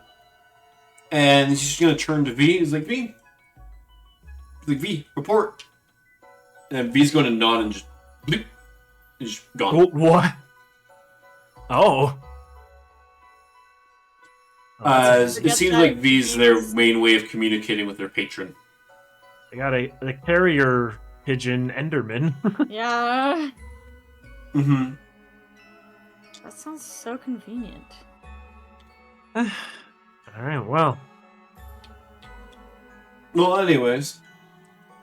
She'll be back soon enough, so it's time for us to be up.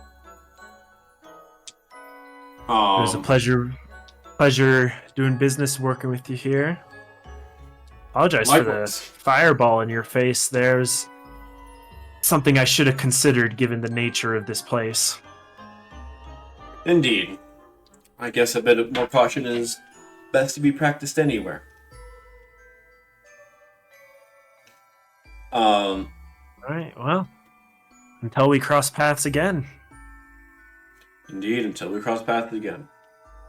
It is at this point that you guys all leave this place behind. And with that, what would you guys like to do? Oh boy. Well, I mean, all we've got to go off of is the hints for the 3 keys. Mm-hmm. oh, I know. Hey, Kai, was that really all that was on the Codex? It was just, like, that tiny little bit of information? Considering we seem to be going after the same thing here, do you really think I would reveal everything to them? Come on now, I'm smarter than that. Kai's gonna go ahead and once they're in their own privacy camp, whatever, wherever they went, he's gonna go ahead and share the full poem with Adeline and fill her in on the missing details there. Oh. So Now, what most of that means, I haven't a clue.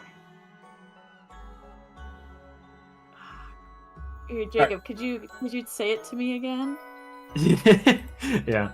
In the depths where light does drown, beneath the waves a sunken crown, a throne awaits with breath held fast, but only truth can make it last. 3 keys to break the liar's chain, 1 in the sky, 1 in the sea, 1 in flame. But take heed, when desire burns bright, 1 heart must fall to bring the light. Huh. Well, obviously it seems that one of these keys is in the ocean, but where in the ocean? The ocean is a massive place. I mean, yeah. I don't know. This poem really doesn't give us much to go off of. I mean, in the depths, obviously it's somewhere deep, deep in the ocean, probably talking about some trench or ravine. And it mentions a throne. I'm sure there are plenty of Merling ruins out there. I've seen a number of them in my travels. Kai, as you were saying this, there is one place with a throne that comes to mind. Oh boy. I think you might know where this is. I said we get to it eventually. Oh no. It's time. Is it time to head home? I think it might be time to head home. Oh dear. And but that is where we will be ending the session. Alright. Alrighty. That's all. And we're